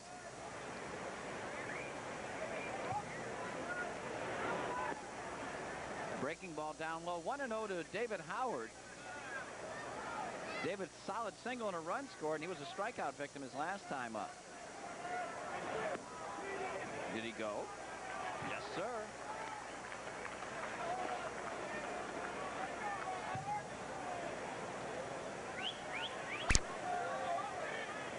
Willie McGee on deck. That'll be the top of the order for St. Louis if Howard can reach.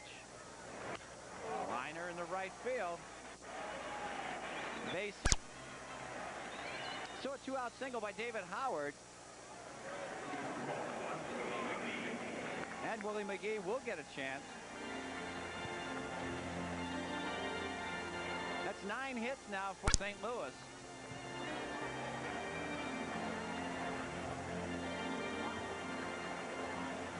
Willie 1 for 3. That single in the first inning.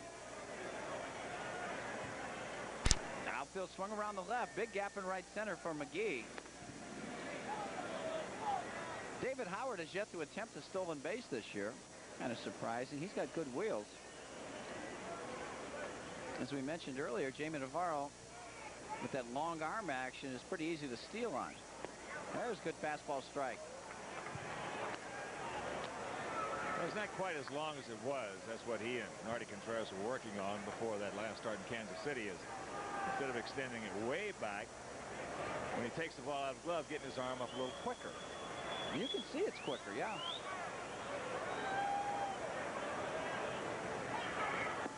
Wow, that's not a good swing.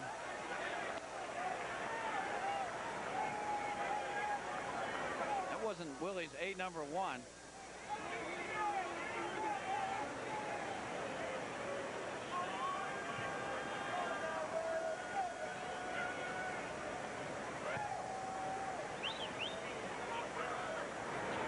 Runner doesn't go, and that pitch down and away.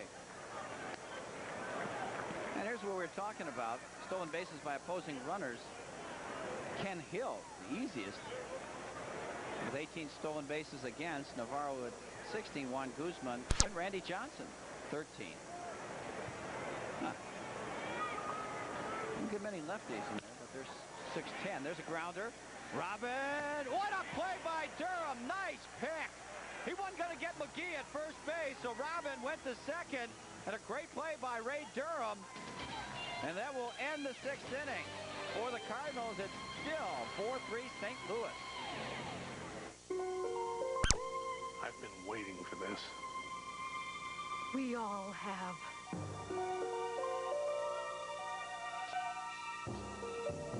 Here it comes. Southwest Airlines introduces another way to New England with new service to Manchester, New Hampshire for just $90. We'd like to remind you, Southwest never serves airline food. You are now free to move about the country.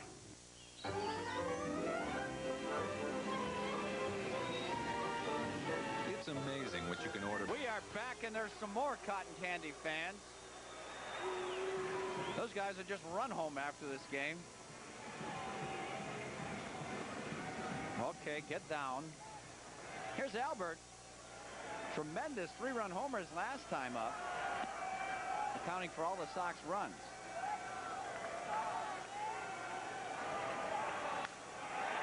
Didn't appear to be that bad of a pitch by Acevedo. So Albert hitting at 283 now. He's put some numbers up. 14 homers, 49 driven in. There's good change by Painter. Interesting right there. David Ford, knowing the changeup was coming from the shortstop position, as he threw the ball, he was already digging for that hole between short and third to get a jump on a grounder in that hole, which he's more likely to hit off the changeup. Curveball jammed himself in the right field. Jordan can't get there, but it's foul. And Sox fans get one of the hottest caps around on June 19th as the Sox take on the 7:05. First 15,000 fans will receive a Sox baby blue cap, courtesy of Dannon. For tickets, call 312-831-1SOX. I think we ought to have one of those ladies' old hat days. Be a heck of a promotion. You got the little nets over the face. Yeah, that's it. Change, misses away. Lance Painter came up with Colorado. Last year was his first year with the Cards. 1-1 in 14 games for him. Pretty good stuff. Fastball, jam shot. He's got to be a little sneaky just watching the reactions of the Sox hitters. Yeah. Well, he blew Frank Thomas away to end the inning. He's faced 4 batters and retired them all. So he's getting what Tony La Russa wants out of him tonight. We talk about the beleaguered Cardinal pitching staff. The only guy that's been healthy really all season long has been Todd Stottlemyre, who has been their ace.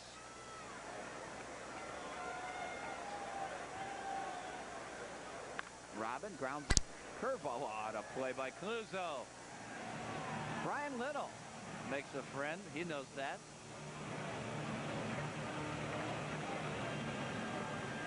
You can call him Chick Spector.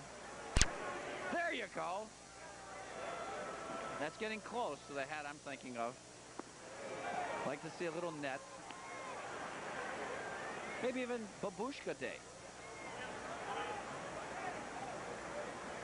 There's one of my favorite girls. She's everywhere. Oh, man. You're right. Boy, then he hit that real slow breaking ball that you just can't hold up on it. Well, he has a terrific range of motion. There's no question about that. Being able to drop down, a couple of breaking balls right there. And he got him in good spots.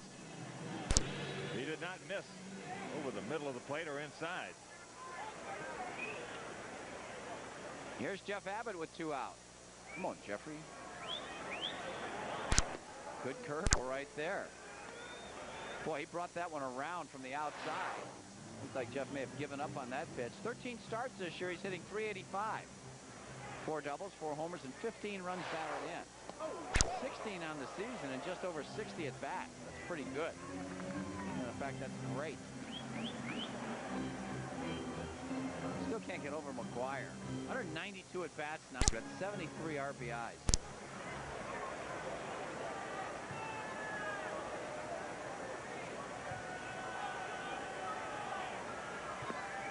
Tried to backdoor him again with the hook and misses. So Jeff Abbott has a 2-1 coming up. Did you wish when you played that they'd been getting on for you like that? Yeah, couldn't catch a break.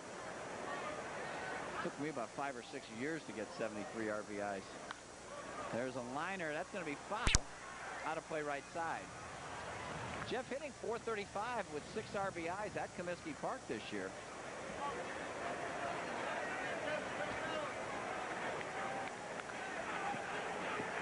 Jeff Abbott, the pride of Dunwoody, Georgia. Went to the University of Kentucky.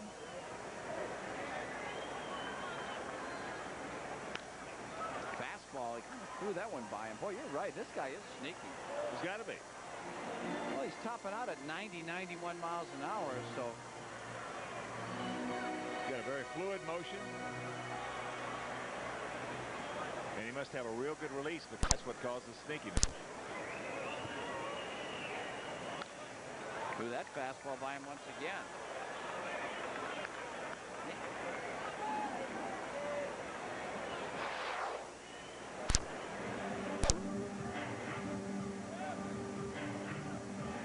Boy, spends a lot of time over that rubber, and all of a sudden, the ball's getting there about 6 inches faster than it looks. Yeah. He was claimed on waivers from Colorado. December of '96. Abbott cutting and slashing, trying to get himself a pitch that he can drive. Count remains at 2-2. Jeff hitting .417 against lefties.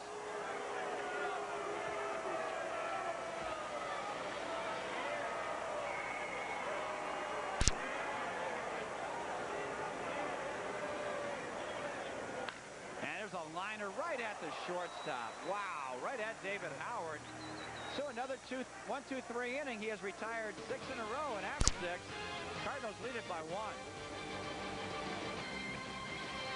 1. We get busy. Action. Reaction. Oh, baby. Woo. Sports satisfaction. Fox Sports News. Prime time.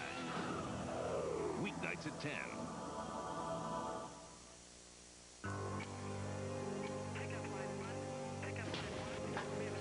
How does it look? I'm not gonna lie to you. It doesn't look good. You got a broken crankshaft, a stuck valve, and a tremendous buildup of gunk. I should have used a Fram oil filter. Nothing stops more dirt and engine-damaging particles better than America's #1 brand of filter. I guess I'm paying for it now. Try and be strong. Fram oil filters. Pay a little more now or pay a lot later. It's one of the most peaceful times of the week. Sunday morning. It means a light brunch, reading the paper, relaxing, and of course, conversation. Hold it, Bill. I didn't get a chance to finish. Well, then what's the difference? It's the same business. Different. It's entirely different. That's a dream. You guys are dreaming. Your opinions can go for a minute. Here's the fact. In what sport? The Sports Writers on TV, Sunday mornings at 10 on Fox Sports Chicago. These guys will keep you talking all week long. Jim Rome on Karl Malone. Don't show up with me. Pick me up this summer or I am gonzo. Rome on Base Brawl. It was a gutless, reckless act, and it's all on Benitez. Rome on Foreman Holmes. Yeah, I need a 50-year-old fraud going up against 49-year-old former champ like I need a hole in my dome. Rome on bowling. Anything that you get better at as you consume alcohol is not a sport. The Last Word, weeknights on Fox Sports Chicago. You're watching White Sox baseball on Fox Chicago.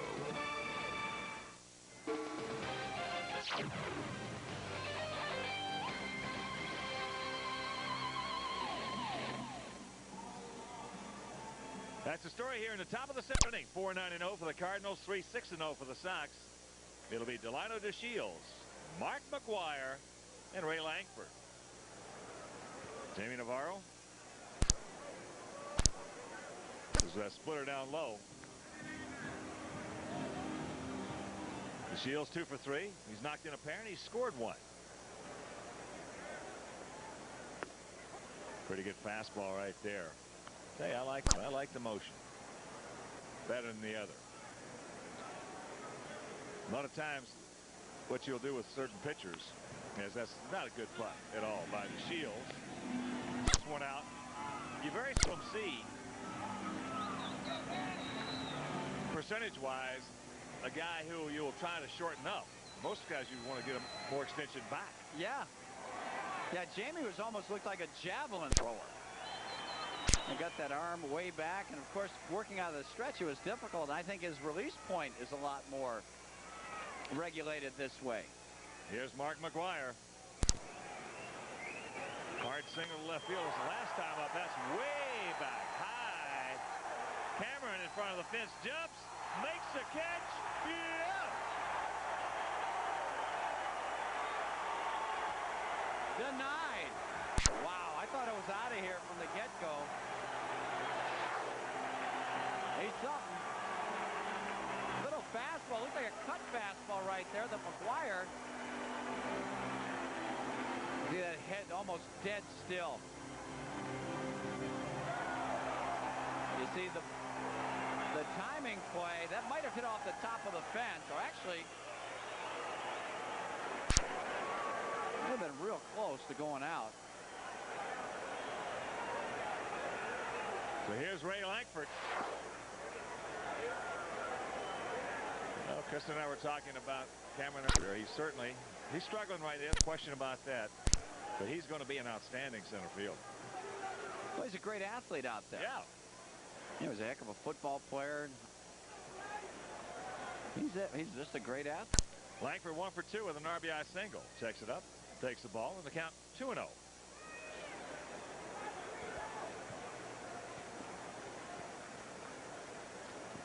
Outfield just about straight up for Langford. Into left center field, hit well. Cameron back at the fence. Can't get this one. May have overplayed that just a bit as now. Langford on for the third. Here's the throw in by Bell, not in time. Out wobbled it momentarily.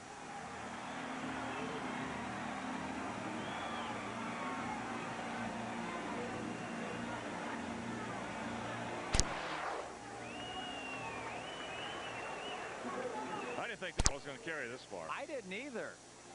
It was an inside-out swing on a slider in. Mike got there. He just misjudged where the ball was. Yeah, with he his overplayed glove. it. Yeah. He will be the first one to see that ball should have been caught. So here's Jordan. Good hard slider.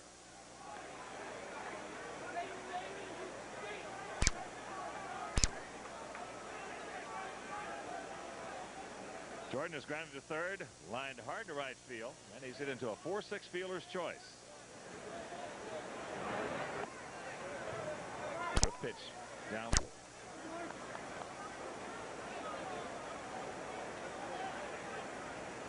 So if you're scoring along with us at home, it'll be a double and an arrow and Bell. That's out of play right side. Good fastball. Good location from Navarro. And you get a bang out of your weekend at Comiskey Park on Saturday, June 20th. Catch a fireworks show following the Sox-Twins game at 6:05, courtesy of LaSalle Bank. Come out and be a part of the excitement. For tickets, call 312-8311-SOX. The 1-2 pitch. Uh-oh. Oh, good block right there by Kruder. Good block. Like he used that left shoulder, cupped it in. Yeah, Langford thought he was scoring right here on the splitter. The ball takes a left turn, and Chad able to keep it in front of him because Langford, he was getting ready to go. Watch Chad with a shoulder work right here. How he throws that left shoulder up, cups it.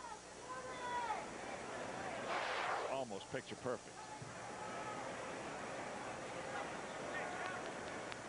So 2 out. And the 2-2 pitch. That one gets away from him. Langford will score, so this is a gift run for St. Louis thus far here, and it's a 5-3 game.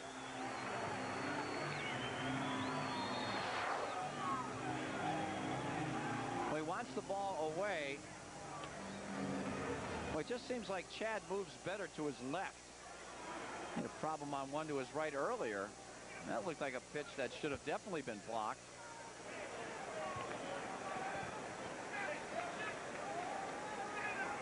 And the payoff.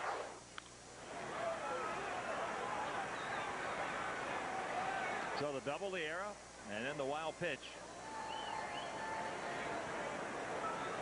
5-10-0 for the Cardinals, 3-6-1 for the Sox.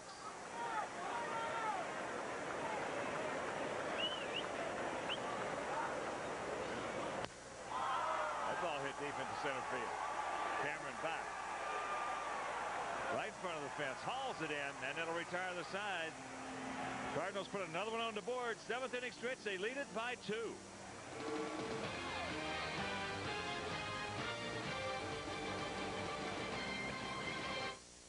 B.F. Goodrich presents this Fox Sports News Sports Break. Along with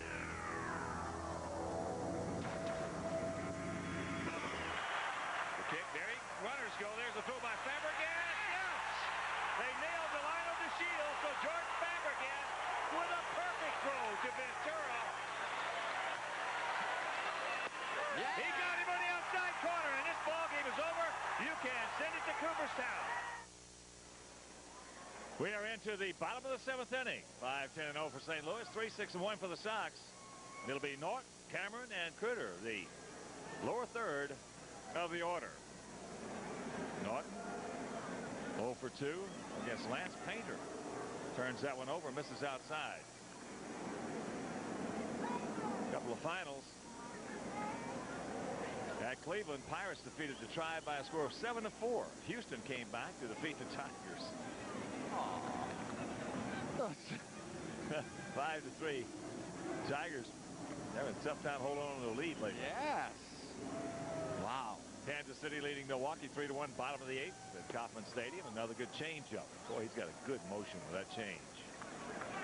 They are just getting underway. Anaheim in Arizona, and the Mariners of Sweet Lou taking on the Giants. Well, how about those Giants? They're playing some hardball, aren't they? Yes, they are. You know, every year you say, well, geez, they can't win with that team, can they? You look at them on paper. Did you see any of the highlights of Barry Bonds hitting against Randy Johnson? No. Oh. I missed that. Oh. Man, I'm telling you. Hung right in there? Oh, not even close to flinching. Yeah. Not even close. One of the reasons why he's so great. Got a good fastball right there on the inside corner. Well, Lance Painter doing some painting. That he is. Wow. He's got that good changeup. There's the sinking fastball, then the good change. There's another good change. Another change, and then bang, inside heater. That's tough. That's going to get a lot of them. Yeah. Mike Cameron takes that curveball down low. I like this guy. You got him on waivers? I'll tell you what, he wasn't throwing this way with the Rockies. He couldn't have. No. Well, his ERA over there, every year I'm looking at it, 5 point. Of course, in the Rockies, that's you know, that's bad. not that bad, but. That ball hit hard into left field. Get up. Looks up. You can put it on the board. Yes! Wow. Mike Cameron, third homer of the year to say 5-4 ball game.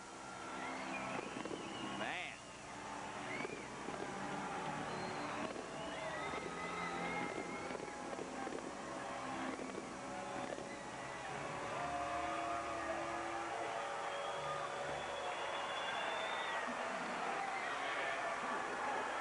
Three homers, 19 runs batted in. Oh, that was center cut. And Mike took advantage. Thigh-high fastball. He goes out and gets it. Nice job of hitting right there. Not too many good swings off this guy so far in this game, and there was one of them. Here's Critter. That ball hit hard. Jordan is there. Makes the catch.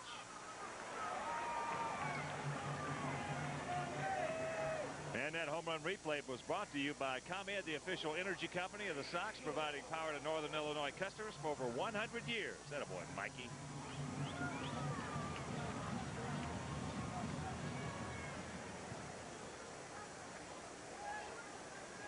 Here's Ray Duro. Ray 1 for 3. He has doubled and he has scored. Takes that curveball strike.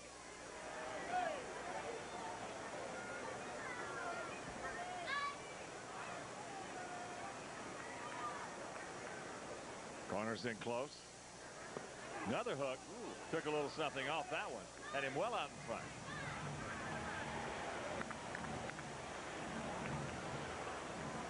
You better read your press notes tomorrow. I'm thinking about making another move.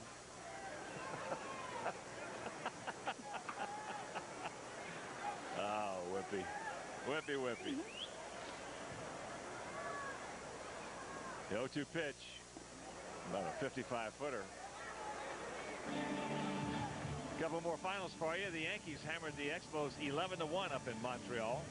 Fighting Fish came back to defeat the Blue Jays 5-4 down at Pro Player Stadium. Tampa Bay has come back to tie up the Mets at 4. Double Rays hitting in the top of the 8th inning. Boston 9, Atlanta 3. That's in the bottom of the 8th at Turner Field. That was Saberhagen against Dennis Martinez. 2-2 to Durham.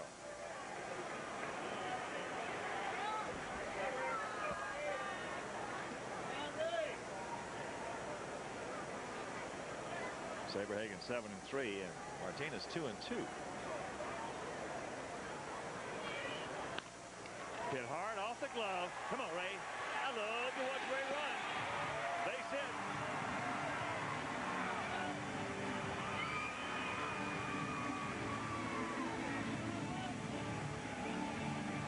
Ball hit very hard up the middle. You see Ray goes out and gets that pitch down and away. Painter's in pretty good fielding position, but it is to his backhand side.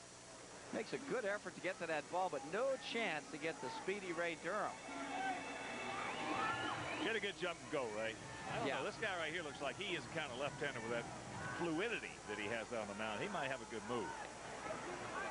Yeah, Bruce Hurstish in his motion.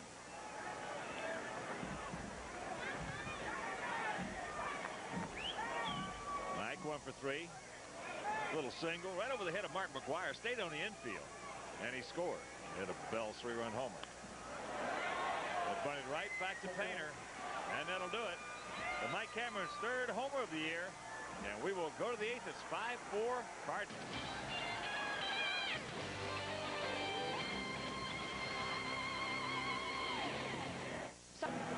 Mike Cameron's 3rd homer of the year has put the Sox 1 run closer. As we get set to go to the top of the 8th inning, it'll be Mabry, Gaetti, and Lampkin to face Jaime Navarro. 15,295 in attendance this evening. And with Mark McGuire and the Cardinals in, you got to figure that certainly the weather kept this crowd down. 23,000 plus last night. So here's Mabry, 1 for 3, a single and a run scored. That coming back in the 2nd. Good off-speed pitch, a little splitter right there from Jaime, and the count 0-1.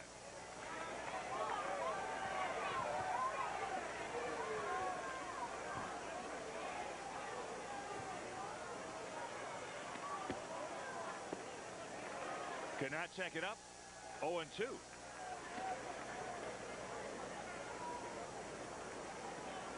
In that Yankee 11-1 victory over Montreal, Hernandez the winner, Perez the loser. Broken bat. Little dribble down to Ventura. Over to Norton.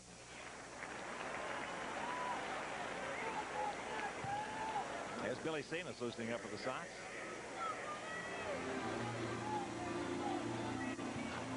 Fighting Fish picked up one in the bottom of the 9th inning to beat the Blue Jays 5-4. Hernandez the winner. Quantrill the loser.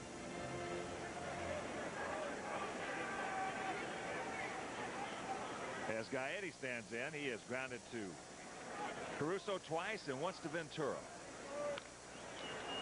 Caruso's going to get him 3 times.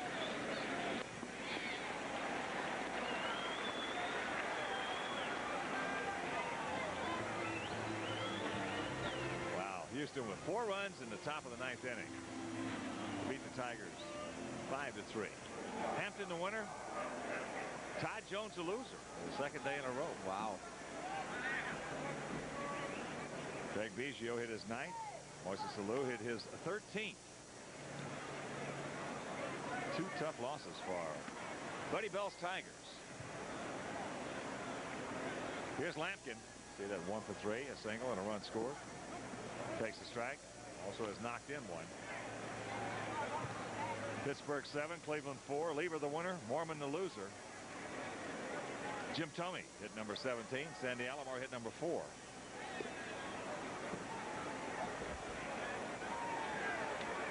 Now we got some activity. There's John Frascatore. That's a nice.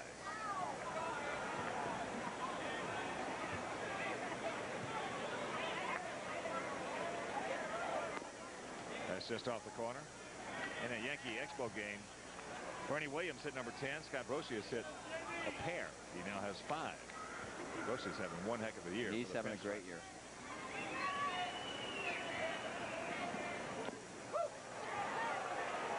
Two and 2 the count to Lampkin.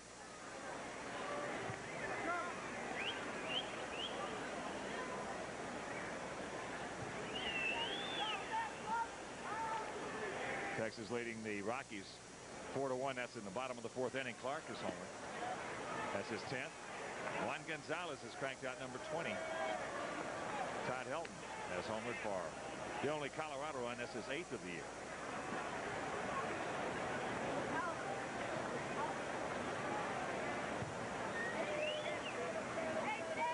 Payoff pitch, Lampkin.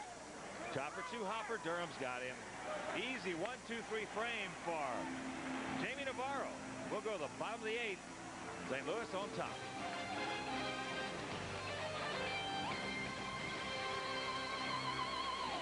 Come experience the thunder and excitement of America's sports car, the Corvette, on June 11th through the 14th at the Route 66 Corvette Show at the all-new Route 66 Raceway in Joliet, Illinois. This spectacular new show will allow you to actually drive the Corvette of your choice, ranging from vintage vets with the 1998 C5. The fun-filled weekend also includes the Corvette Autocross, swap meet, drag racing, and live entertainment. The fast-paced excitement continues on Sunday with several action-packed Corvette road races. Come join the fun at the Route 66 Corvette Show June 11th through the 14th. Overall, I had a... The new millennium is almost here. Everything is changing, including the way we buy our cars. Oh, like finding a newer used car on the internet? There you'll find hundreds of auto dealerships. Selection, warranties, rebates, certified mechanics, you know, peace of mind. Yeah, now you can actually shop for a car with nothing on but a laptop.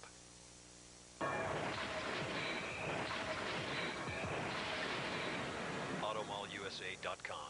Hot Friday nights happen every Friday night at Hawkeye Downs Speedway. It's exciting stock car racing action in 4 fast classes. The high-powered late models with all the top drivers, the speedy sportsmen, the mighty modified, and the slam-bang hobby stocks. It's Hot Friday nights at Hawkeye Downs Speedway. Adults only $8, seniors and students $5, and children under 12 are free, plus free parking at Hawkeye Downs Speedway at the All-Iowa Fairgrounds just south of Cedar Rapids. The gates open at 6, and the Hot Friday night racing action gets the green at 7:30 every Friday night at Hawkeye Downs Speedway. This copyrighted telecast of Major League Baseball may not be retransmitted, reproduced, or rebroadcast without the express written consent of the Chicago White Sox and Fox Sports Chicago. Fox Sports Chicago's coverage of Chicago White Sox baseball is brought to you in part by Southwest Airlines. With fares so low, you have the freedom to go places. The new Dodge. From cars to minivans to trucks, it's about change. The new Dodge. Discover Card. It pays to discover. Accepted where you see the Novus sign. And by Geico Direct, the sensible alternative. I love that shot right there. The skyline of the beautiful city of Chicago as we get set to go to the bottom of the 8th inning.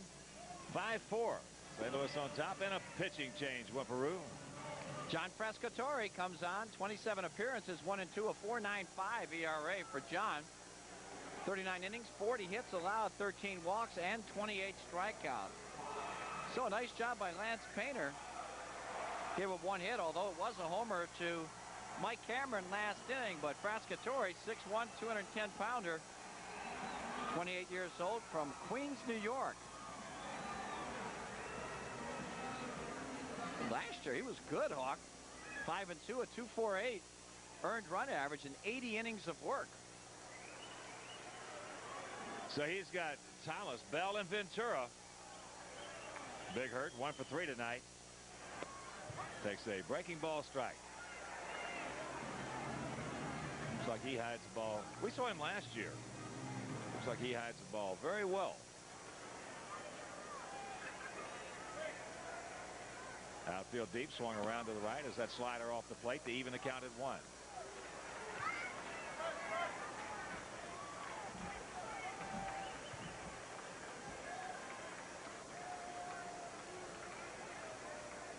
Watch out.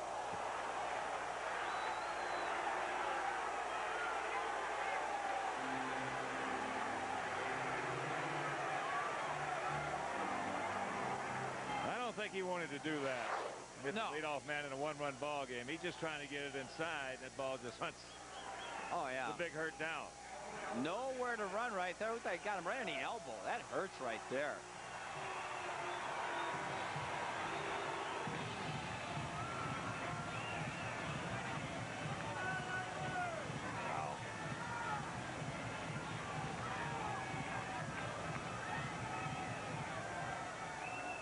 All right, Albert. Make him pay right here. Albert has walked. He has popped up, and he has hit a big 3-run homer.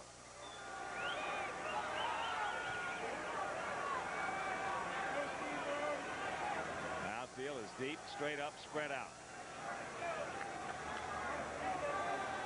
You see the 15 blown saves by the Cardinals this year. Ooh, they had some woes and injuries and in the bullpen. Wow.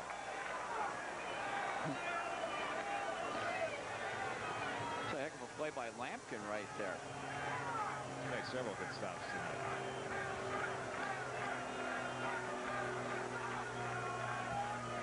Just tuning in, St. Louis with 3 in the second, 1 in the fifth, 1 in the seventh. Sox with 3 in the third, 1 in the seventh. 5. Need some. Gimme.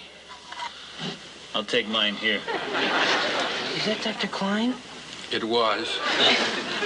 We're going to wake him so he can do an autopsy on himself later. Oh, here's your cases for today. Radar, you know, I had the impression that we woke you about 3:30 this morning. No, it's 10 to 4. Did we say why? You said you wanted to sacrifice a virgin. Did we? I was too sleepy.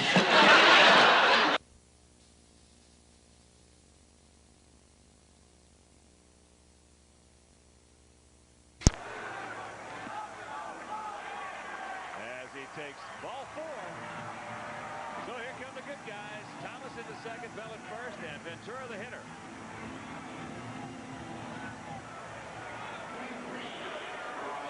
Exactly what Tony La Russa didn't want to happen here is get some free passes, the hit batsman, and the walk.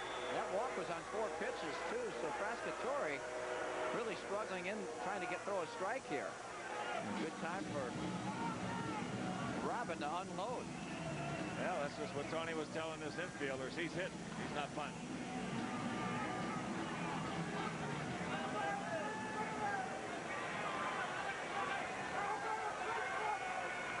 I mentioned the Cardinal outfield just where they should be. Way deep, way spread out. Play deep and cut across.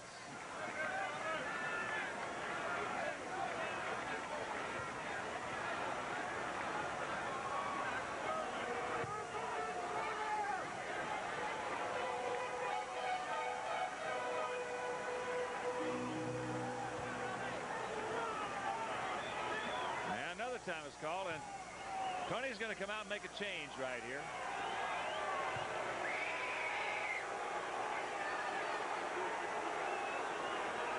So Frascatore hits Thomas, he walks Bell.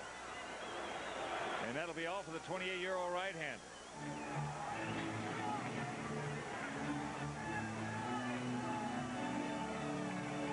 All right, a break in the action as Frascatore will depart. We'll be back to tell you about Jeff Brantley.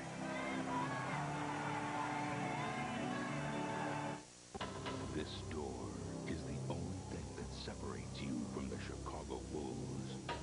Michael and Scotty, surrounded by a crowd of reporters. They say this place is off limits. Fox Sports Chicago can take you inside. Wanna go? Live in the locker room after every Bulls game, home, away, and even those on NBC. Live in the locker room, only on Fox Sports Chicago.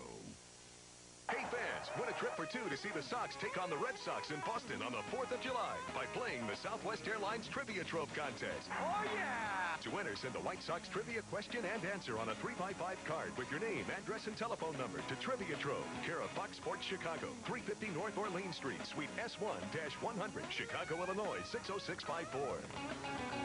If your question is used, you'll qualify for the grand prize, including round-trip airfare, hotel, and game tickets from Southwest Airlines, a symbol of... There's a frustrated Frascatore. It is. Yeah. It's easy for me to say. But he is gone after facing 2 hitters, both of them reaching base, a hit batsman and a walk. So Jeff Brantley, who came over in a trade for Dimitri Young last winter, will be the new Cardinal pitcher. Last year he pitched with Cincinnati, pitched in just 13 games, had 1 save, and lost most of the season with shoulder surgery. This year in 18 games, 9 saves, 3.24 earned run average, 0-2. 13 hits in 16 2/3 innings, 4 walks and 13 strikeouts.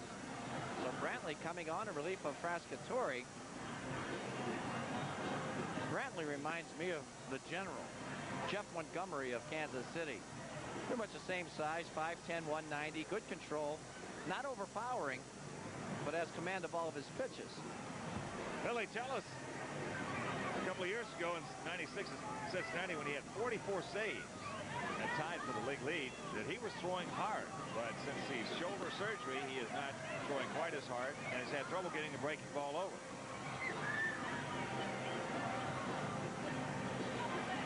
So he's in a tough spot right here with 2 on, nobody out, bottom of the 8th inning, and a 5-4 Cardinal lead. Cardinals trying to break a 6-game losing streak. And once again, a reminder, our next game coming your way over Fox Sports Chicago will be tomorrow night, finale of this 3-game series, and this 3-game homestand will be the game room at 6:30, followed by the Sox and the Cardinals at 7. Jim Parquet making his 4th Major League start against Kent Bottenfield.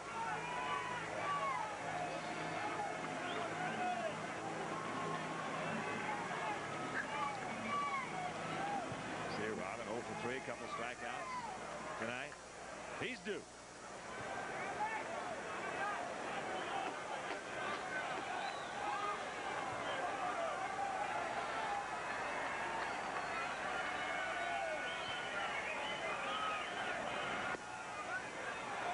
Drops that breaking pitch over. 0-1 the count. Gaetti in on the grass at 3rd. Mark McGuire halfway at 1st.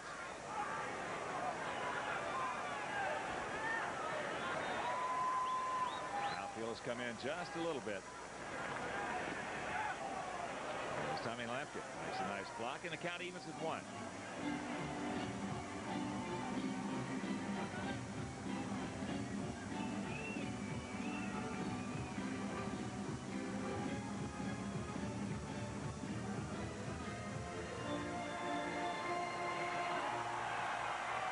Just tuning in. 2 home runs in the ball game. A 3-run shot by Bell. A solo blast by Cameron. Cardinals scored their 3 runs in the 2nd. Picked up singletons in the 5th and 7th.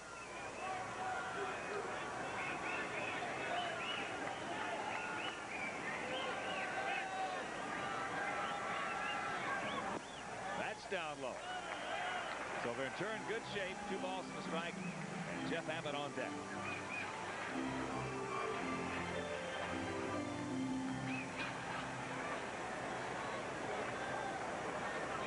15 blow saves this year. 15 blown saves. That's a lot. 62 ball game. Cardinals have played, this being the 63rd. Yeah, they could be right in the thick of things.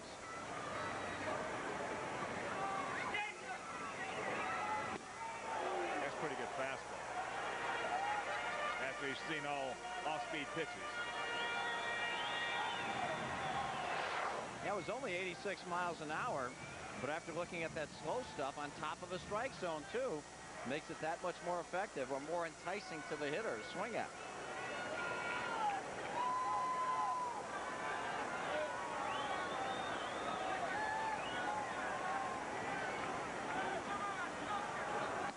Another off-speed pitch way high, and the count goes full.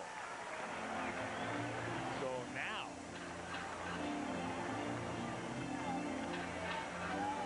check time.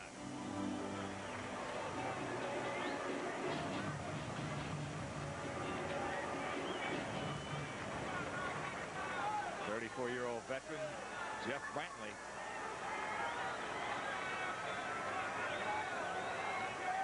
He's shutting it down a little bit, isn't man.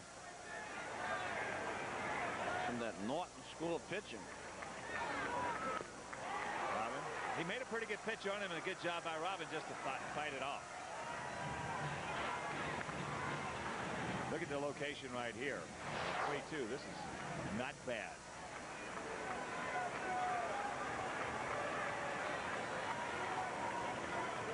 Yeah, right on the corner. Knee high. Whew. There we go once again with a payoff pitch. speed, and Ventura cannot lay off of it. Pretty good pitch right here is a breaking ball. Splitter. Yeah, that was a splitter. Bottom falls out. Well, I thought at first it was a curveball. He got the job done on 3-2 right there. Yeah, that ball's a little bit higher than I thought from up here. So here's Jeff Abbott. Abbott is single, struck out, and lined hard to the shortstop.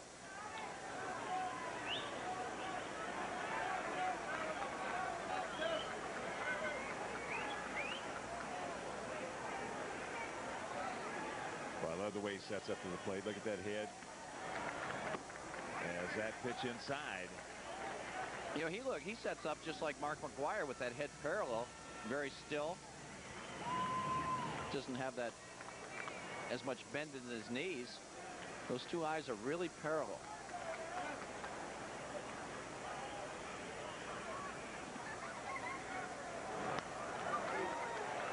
Good pitch by Brantley, and on the fist, fights it off, and the count evens at 1. Well, there have been a lot of people who say that they think that is one thing that all youngsters should try, is keeping those eyes parallel, just like you'd be standing looking at somebody talking to them. You got to have a supple neck, though. Well, the other end of that is Ricky Henderson, who looks cockeyed at the pitcher. How about Mo Vaughn? Oh, he got a good pitch to hit right there. Abbott knows it, fouled it back. And he's a little upset with himself. See how those eyes are? See how his hands go up and back? Boy, I'll tell you, that was... He'd love to have that one more time. A little lower, though. That was about letter high.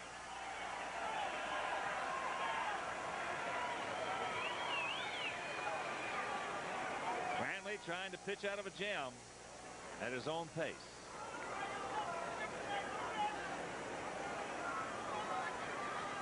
Back into the outside. Fastball. Pops him up into left center field.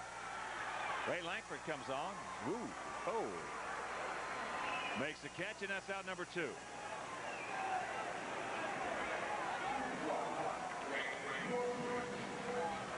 So it's up to Naughton.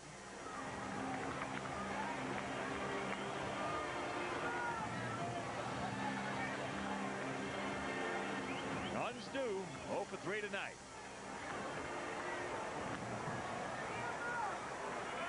Gregg was 0 for 4 last evening.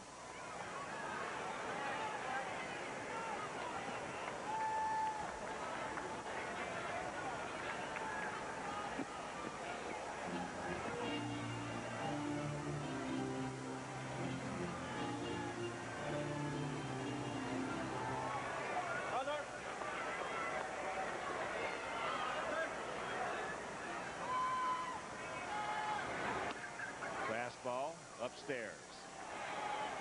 Come on, Naughton.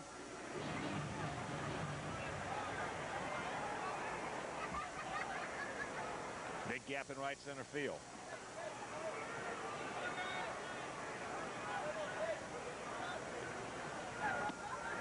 He's in good shape. 2-0. Mike Cameron on deck.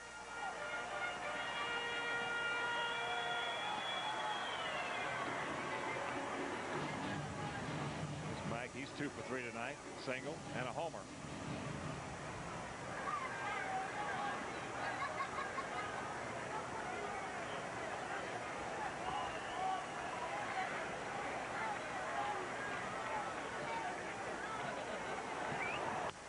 Checks it up, fouls it over by the photographer's well. Third consecutive high fastball that he has thrown Naughton. So you think their scouting report is he's a low ball hitter? Yes. You know, I love it when you analyze, you know. Yeah, that's only because he is a low ball hitter.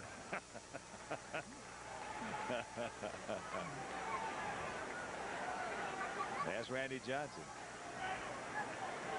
Got him twice. Takes that strike. That evens the count at 2. So Jeff Brantley within 1 strike of pitching out of this 2-on, nobody out situation.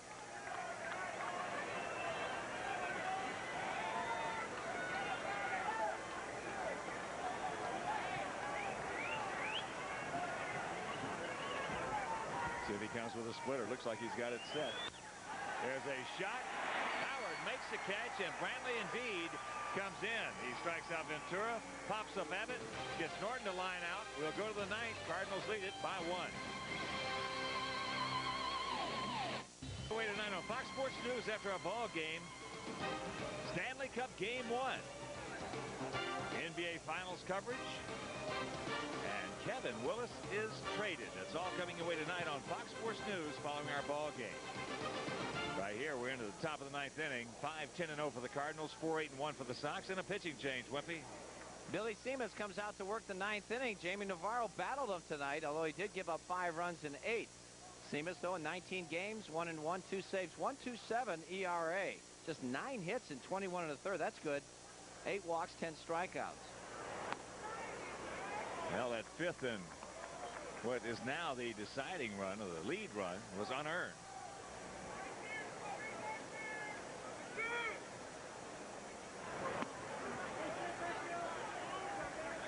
So David Howard with a 2-0 count. He singled in the 2nd. He singled in the 6th. High into right field. Abbott. Coquien now drifts back.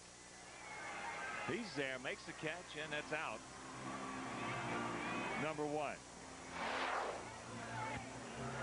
The earned run averages in the American League relievers: Mariano Rivera 0.44, Eric Gunderson 0.93, Derek Lowe, Billy Seamus, and John Wetland. Here's the leadoff hitter, Willie McGee. Willie's 1 for 4 this evening. Takes strike 1. In case you're looking at the Sox tonight, the scheduled hitters are Cameron, Cruder, and then back to the top of the order with Ray Durrell.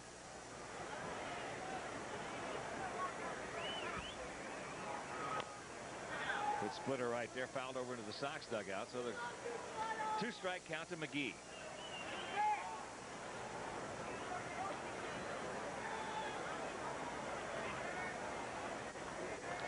Outfield with a big shift around to the left. Huge gap. Big fairway for the Wimperoo out there in right center. Tries to ace him on the outside corner.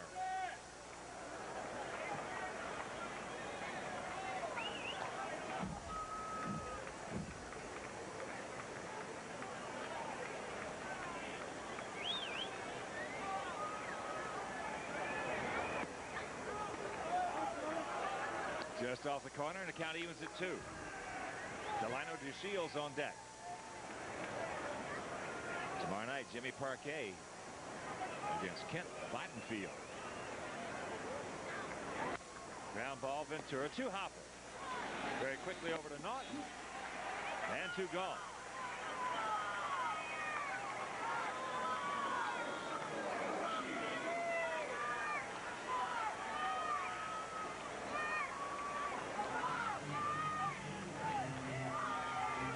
Delino DeShields.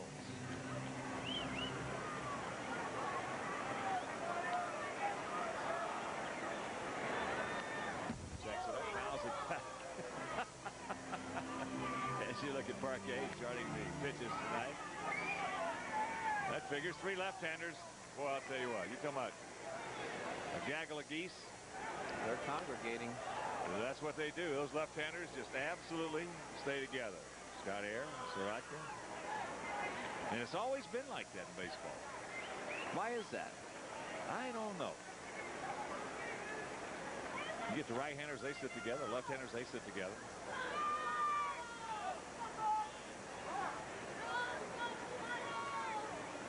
The 0-2 pitch. There's a shank. Big time shank right off the hosel.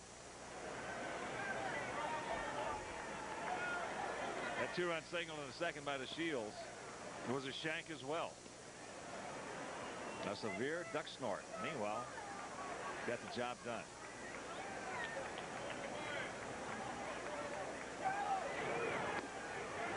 Good try by Seamus.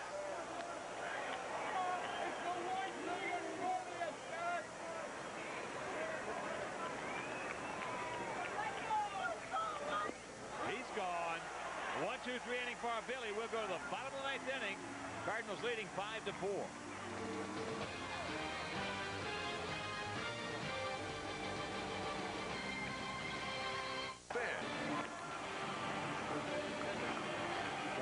top 5 to 4. And a reminder, the producer director of Chicago White Sox baseball on Fox Sports Chicago is none other than James Arthur Angio. The associate producer is Dave Ross. Our assistant director is Kathy Mundy. Our stage manager is the mayor, Mean Joe Groob. And our production manager is Moheen Ramsey. Mike Cameron gets set to lead it off.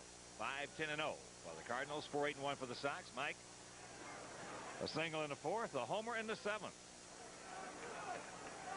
Corners in close. Outfield slightly to the right. There's a bunt. Gaetti, bare hands underneath. Nice play. And a quick out.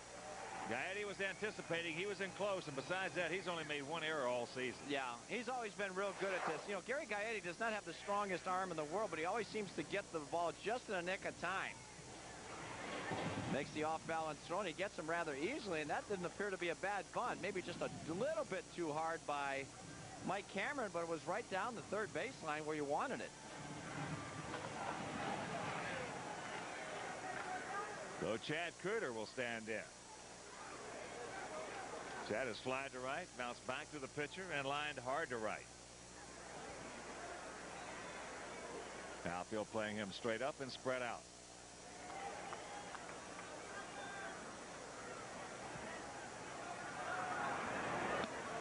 Takes that splitter down low.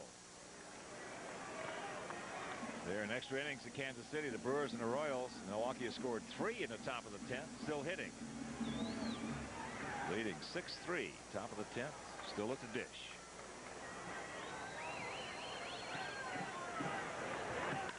That ball hit high into center field. Langford.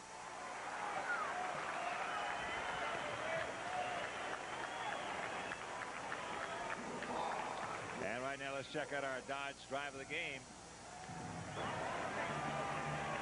It's coming in the 3rd inning, 2 on. Boy, he just hurt it. Way back. Langford, no chance. Albert now with 14 long ones. He has 49 driven in. And it's up to Ray Durham. Corners come in close. They're guarding the line. Gaetti on the grass. Yeah, McGuire's going to back up. As there's the breaking ball strike.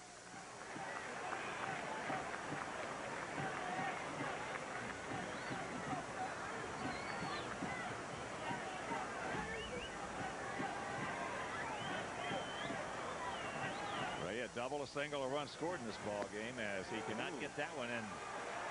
Sox down to their last bullet.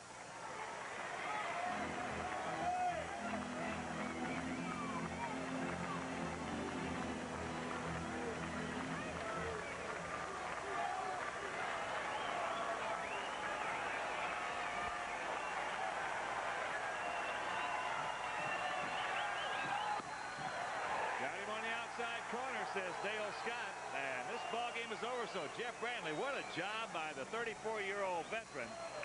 As he comes on, he retires all 6 he faced. Last inning, 2 on, nobody out. He left them right there as the Cardinals even up this series at a game apiece. They win it 5-4, and Wimpy now will be back to wrap it up.